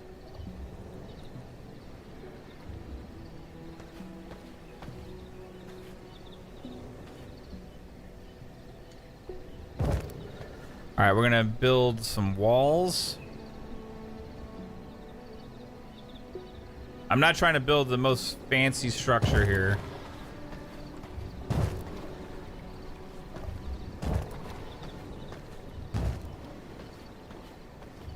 Just something to keep me safe.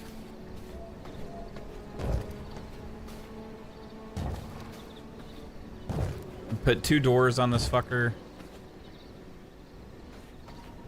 One right here.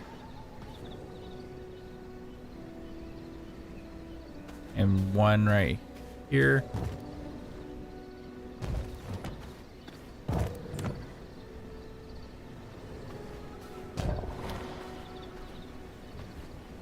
Okay, and then let's see, production to make a coffin.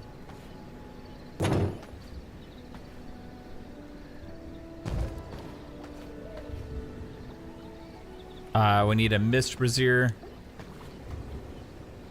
Put it there. Let's see. Why not put a light in here?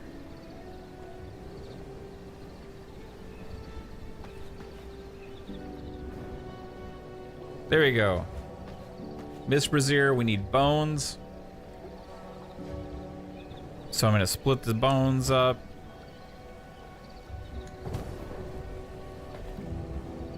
All set. Now, I could do also like blacksmith things and all that shit. Let's see if I have enough supplies for that. No, I can take the blood essence. Okay, so I'm gonna take a little bit of blood essence from this.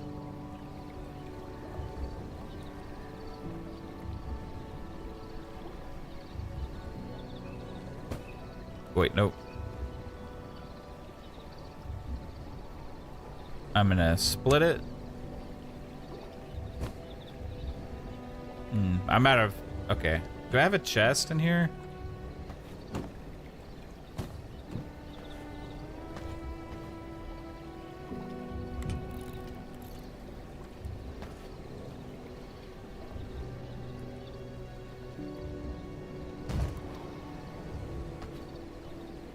The Altar of Recollection. Unless you reset your spellbook choices.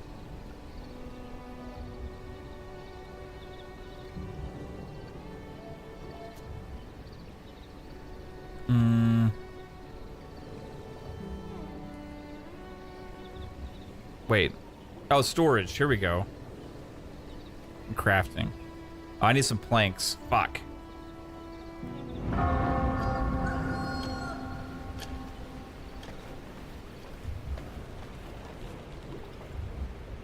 I'm gonna put my damn sawmill in here, close to my shade this time. I didn't need to make the Altar of Recollection.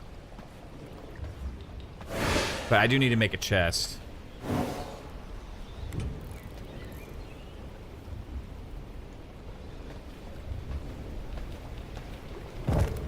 Because I need to clear out some space.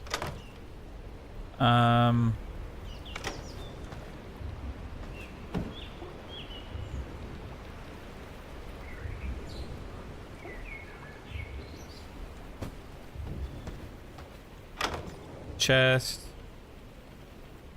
Put sawdust in there. Put roses, hides. I don't know what to do with this shit yet, so... Man, I have a lot of hides. Leather. Bring this book to a research desk. Okay. It's copper. I have a little bit of copper. Put the pollen in there. Stone dust.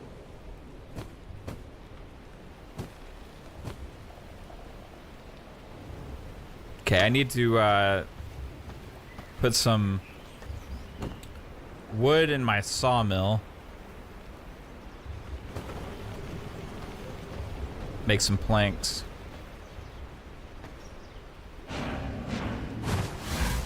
Jez said Stalker 2 gave him same feeling Elden Ring did when he first played. That's high praise. High praise from Jez Corden.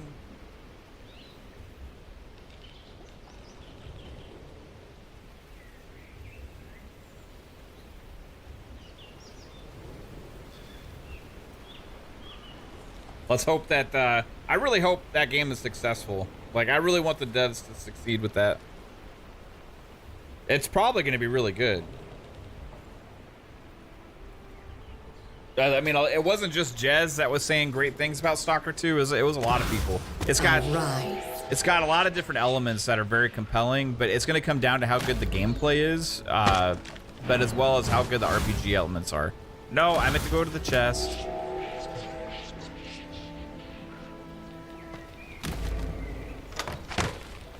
Okay.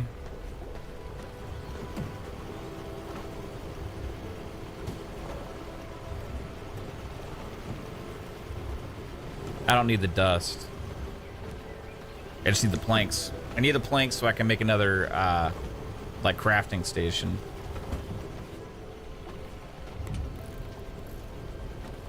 We have 5 out of 8.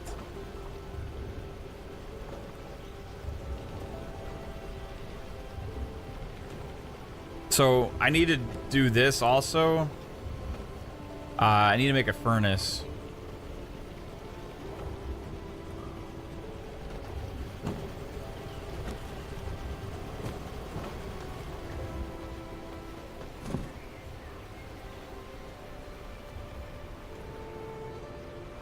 It's cool. A game like this just keeps building upon itself.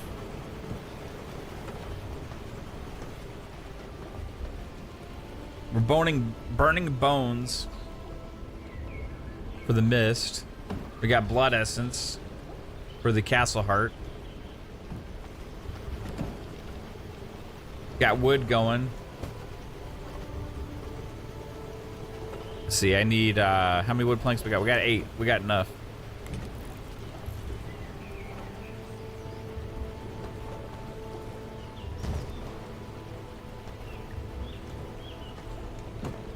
Alright, so we can use this to do our upgrades and stuff now. So we need to make ingots. That's why I need a furnace. Once I get that going, I should be able to make copper weapons and shit. We need more leather and coarse thread for the outfits. Got it.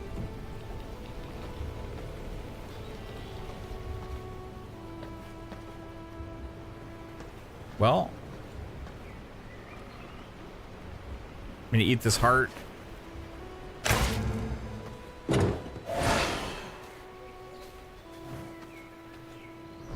We should be good to go.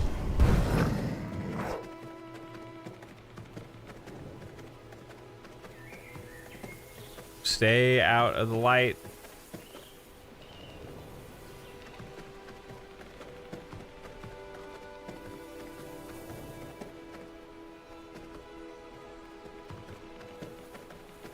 Can we make it through here?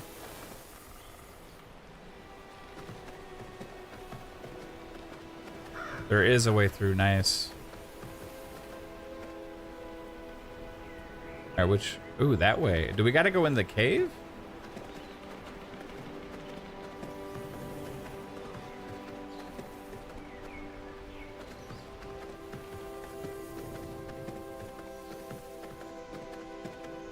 What the fuck? What is that up there? That slit. How do I get up there?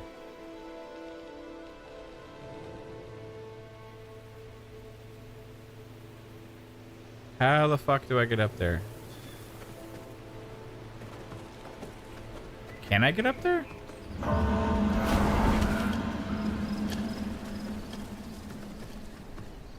Do I gotta go from the backside?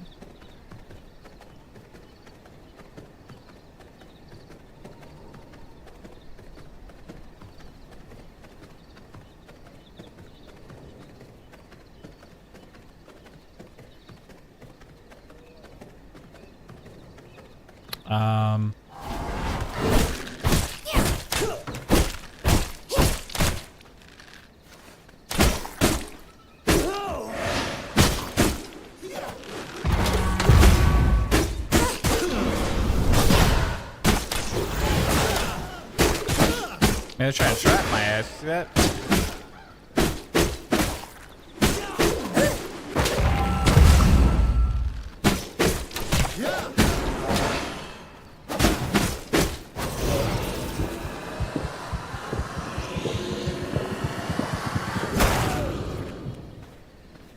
Oh, right on. Psycho. How much is it for just a regular edition on PlayStation Psycho?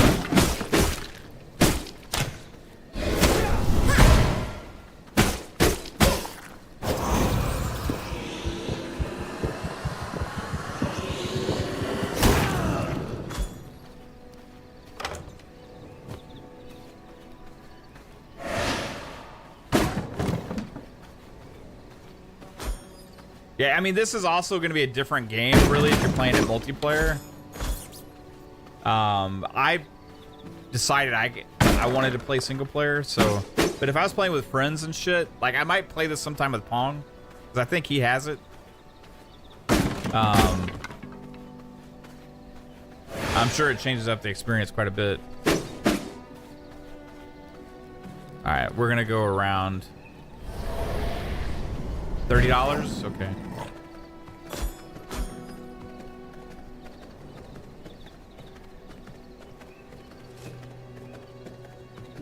I don't know how to get into that cave.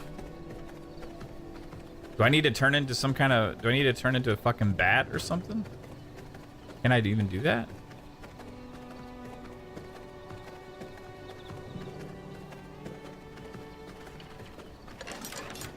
Forget, can I turn into a bat? I don't remember. Oh, this looks like it's probably the way in, huh?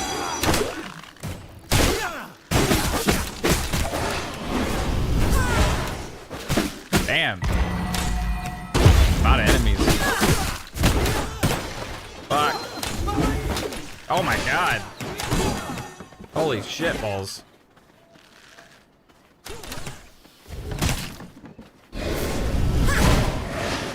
Ah, I thought there was gonna be a way out. Oh my god, that's a bad place to get down. Holy hell, that's a lot of people. Yeah, Skinwalker the game. Kinda. Alright, we're gonna obviously go here. Vampire Waygate. I need to go there and unlock that. Whew. Yes, this game is playable multiplayer 3-bit. You can actually have like a lot of people play. I'm not sure exactly how many you can have in a group, but you can be like in a server, like a big open server.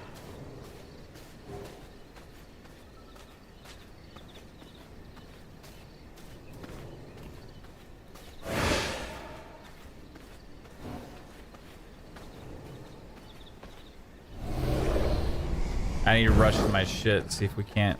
Okay, here's another way in. Woo. I'm just here for my stuff.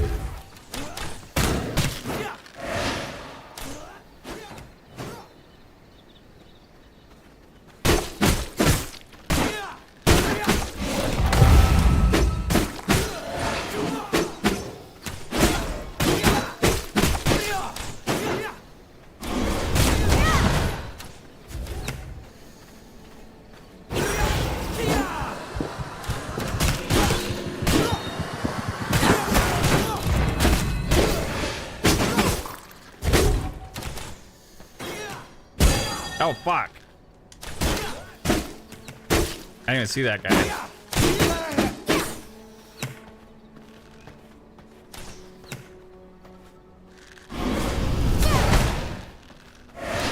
I really don't want to die. Without getting my shit. Oh my god. Too many.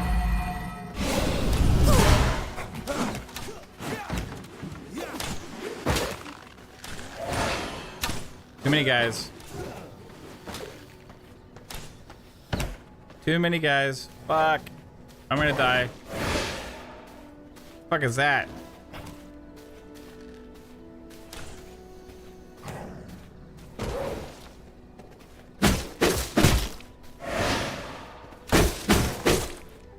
I need your blood, bro.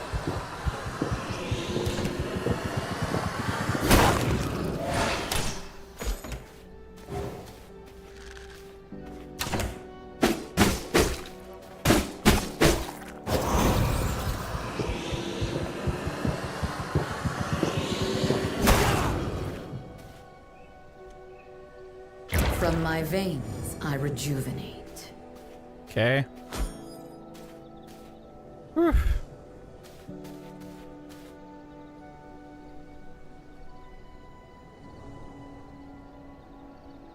Man.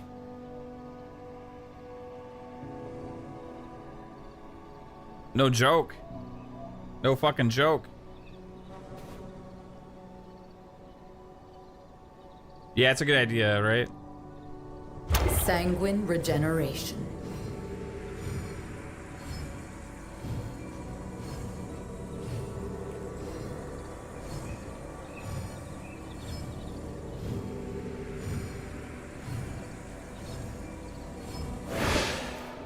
Okay, I forgot I have to let that go.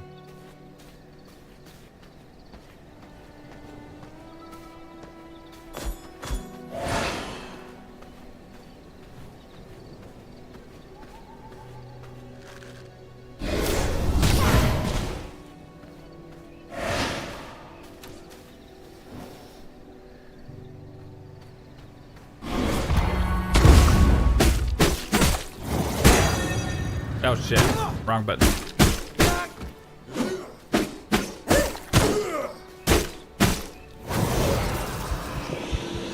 Come here, fucker.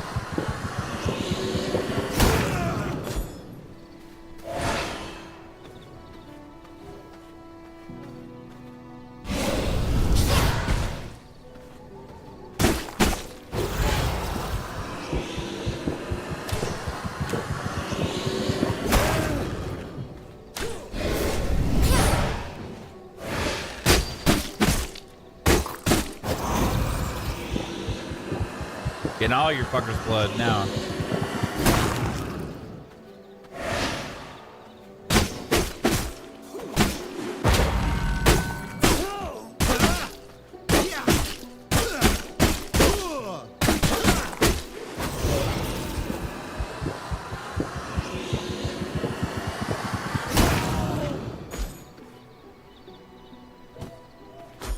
All right. Oops. Didn't want to do that.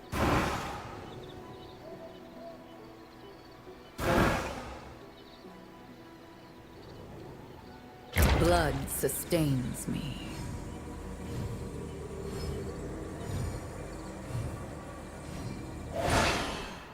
Okay.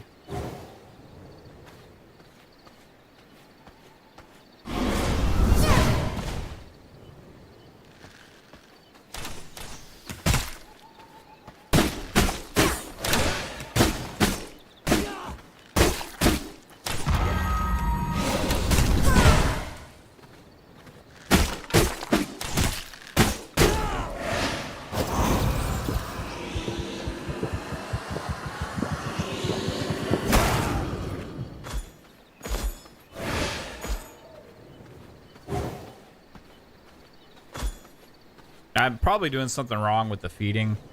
I feel like not really taking advantage of it the best way.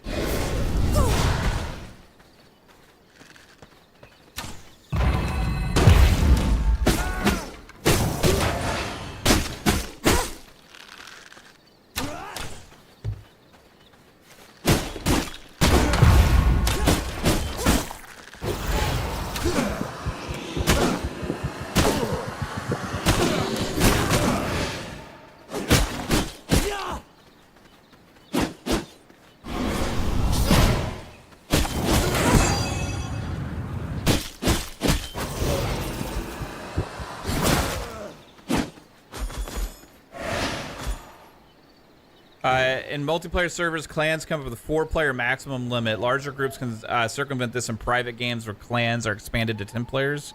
Right on, lady. Thanks for the info. Yeah, and it has I think it's primarily played multiplayer, but you can do private server. But I like playing this kind of game by myself a lot. From my veins, for some reason. I rejuvenate. Movement feels good. If you like isometric games, the movement feels good. Why it's so serious? Okay, Deathlord says you have to defeat Knight Marshal Styx to obtain bat form. Okay, right on.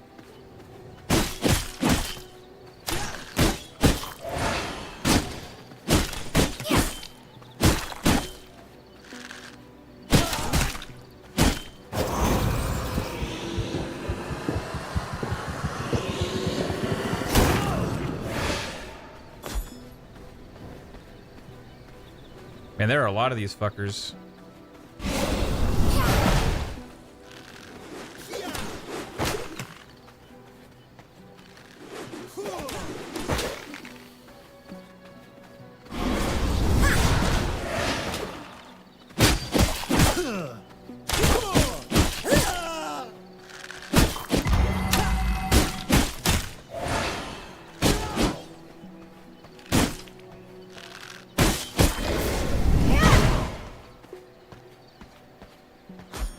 Okay. All right, we're gonna go in. Regeneration. Protected from the sun in here, at least. Oh, we got miners.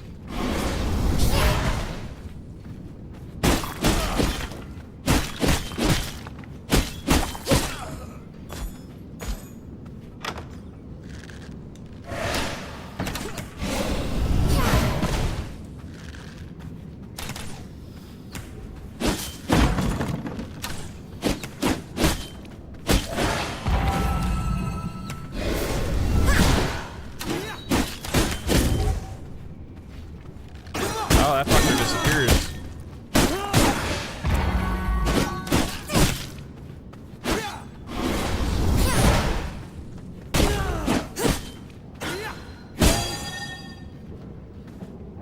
Right on. Okay. My blood, restore my body.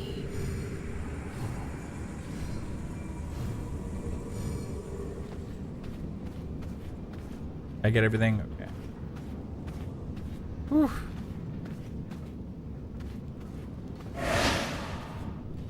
Is that the big miner fucker? That's him down there. I love how like this whole area is themed around that guy though, you know? Walk around with the giant pickaxe.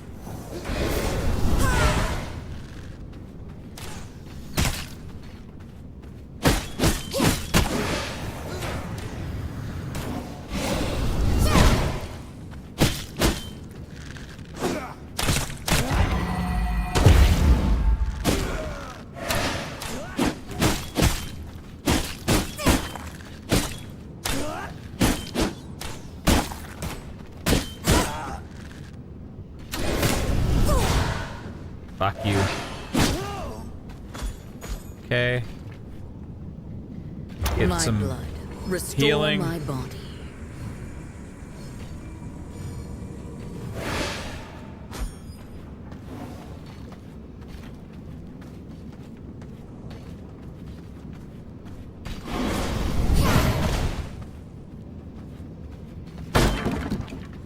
Oh, copper ore, nice. Well, if you want some copper ore, this is the place to go. Oh, I don't want his blood. I don't want to change it. Right? At least I think. Let's see if I can't draw him. That's the guy I need to fight. Hate to break it to you, but Come on, your fucker. days are numbered. We'll see about that.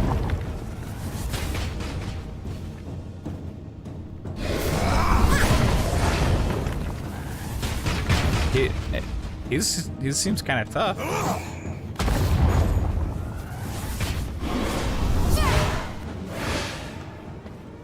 Where you going? Going, bro? Oh, does he? I have to stay out in this area? Fuck.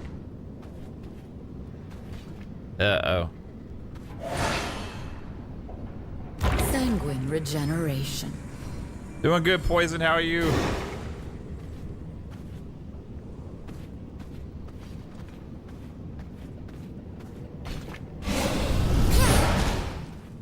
Looks like break time.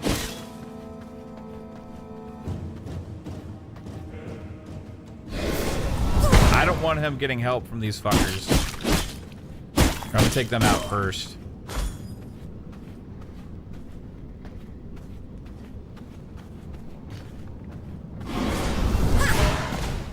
I'll just handle you myself.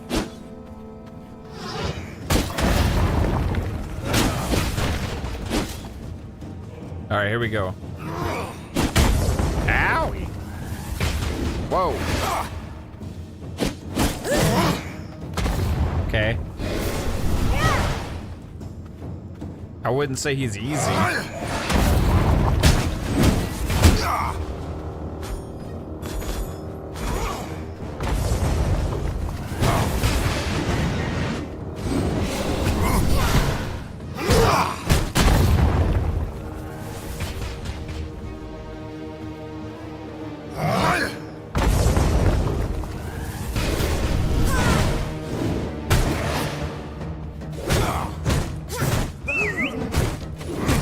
Uh-oh.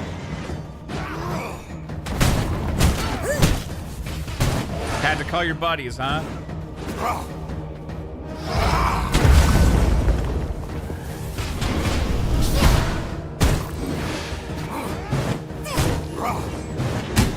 Ah! I think we got him. I'm gonna switch to axes. Oh. Let's hear that crunch!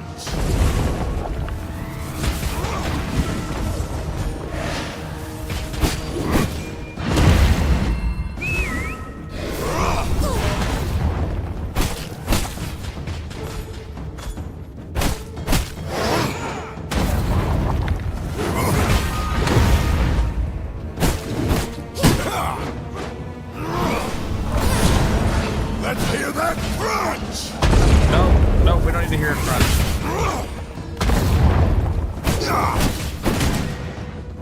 Yeah, I like the hammer better against this guy.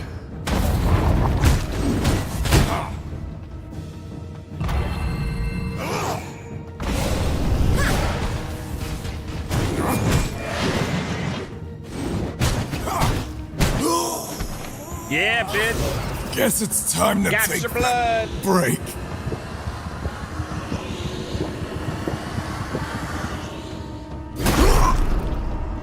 I feel stronger. That was like a good challenge, but it wasn't like ridiculous. You know what I mean?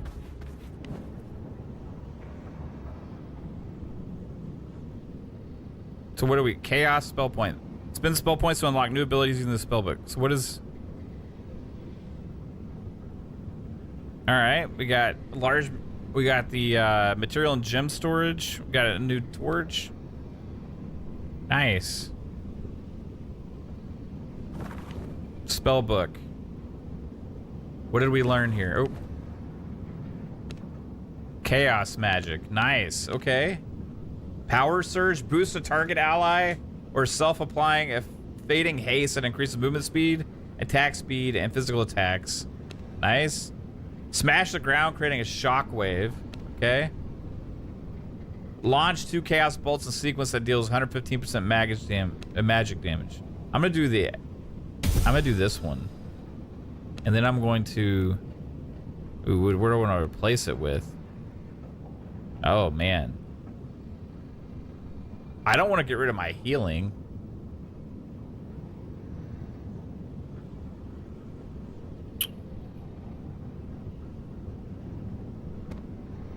We'll put it there for now.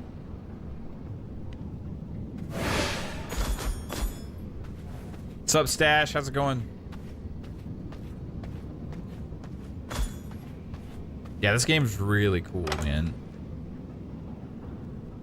Like, I haven't... Another thing about this game is I don't know if other people have or whatever, but I haven't had one damn issue with it.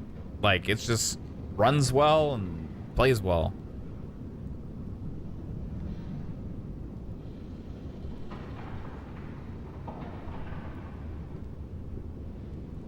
Okay.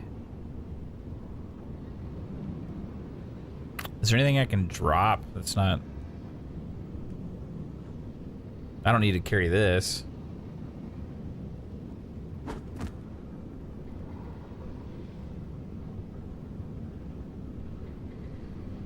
What else can I drop? I got enough wood back home.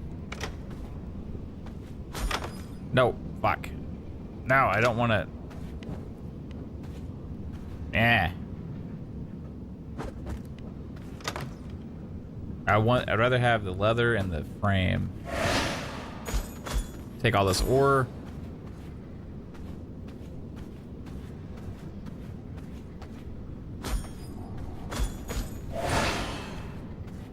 There is no space in my inventory. Fishbone. Do we need fishbone? I'm gonna drop this shit. I don't need any stone dust. I have plenty of that.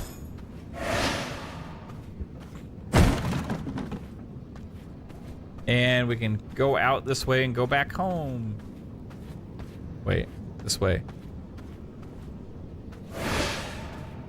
Yeah, this is where we were earlier.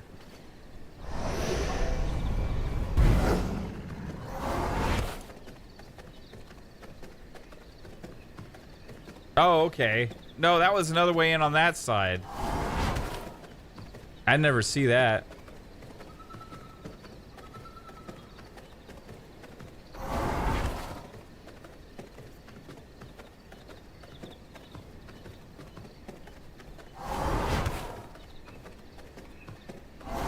All right.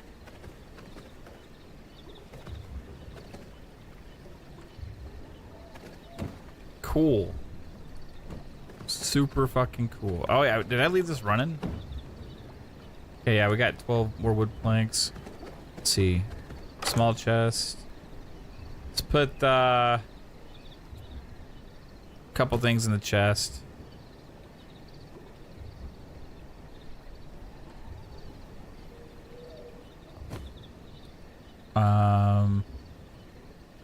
Okay.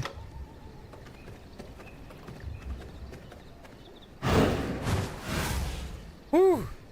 Man. Deathlord says, only issue I came around to dealing with the controls, but that was in the beginning when it came out. Now there's a controller support, which is nice. Yeah, the controller support for this has worked really well. The only thing is, like, if I stop playing for a while and then I start playing again, I just have trouble remembering how to get to certain points. But that in games like this, that's always kind of the case.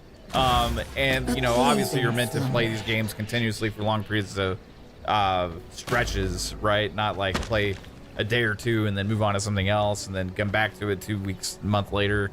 But that's just generally how I've always played games lately. So, you know, I have that problem a lot. Like, I forget controls in general quite a bit. My blood. Wait, I don't need that. Restore my body. So we have a new spell. I'm just want to run out here and try it real quick. Nice, I like that. All right, so hunt additional bee blood cures. We got to do that. Is the next thing. I'm gonna leave that for later and doing it another time. But yeah, vrising. Really dig this game. If you like ARPGs, you like survival games, this is probably, for me, a survival game that I have enjoyed the most for the survival stuff. Like, at first I was like, I wasn't going to be into the survival stuff. I just liked it more for playing it almost like it was just a pure ARPG.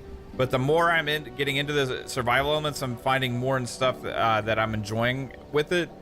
I love the way the combat is. I love the way the style of the game is. I love the whole vampire concepts, all that other kind of shit. Just absolutely really cool game. Dig it.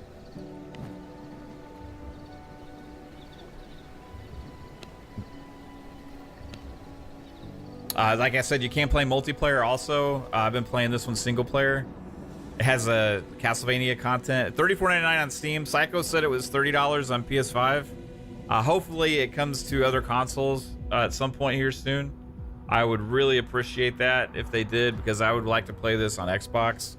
I would probably buy it day one on Xbox, actually, because this is one I could see chilling in the other room, playing on the big screen, just relaxing.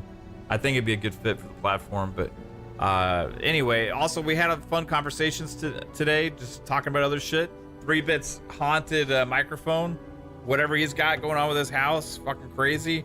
Tonight we will have FSP 9 p.m. Eastern time, so look forward to that. We'll have some fun conversations, talk about Call of Duty's big launch week, some other stuff, as well as tidbits where we look ahead at the games releasing for the week. Obviously, Call of Duty is a big one, and have some fun with that. Thank you, everybody who decided to come and hang out a little bit and watch this stream. I appreciate each and every one of you for being here, and I hope you all have an awesome day. And if you do show up tonight for FSP, I will see you then. Hope you all have a good one. Take it easy, everybody.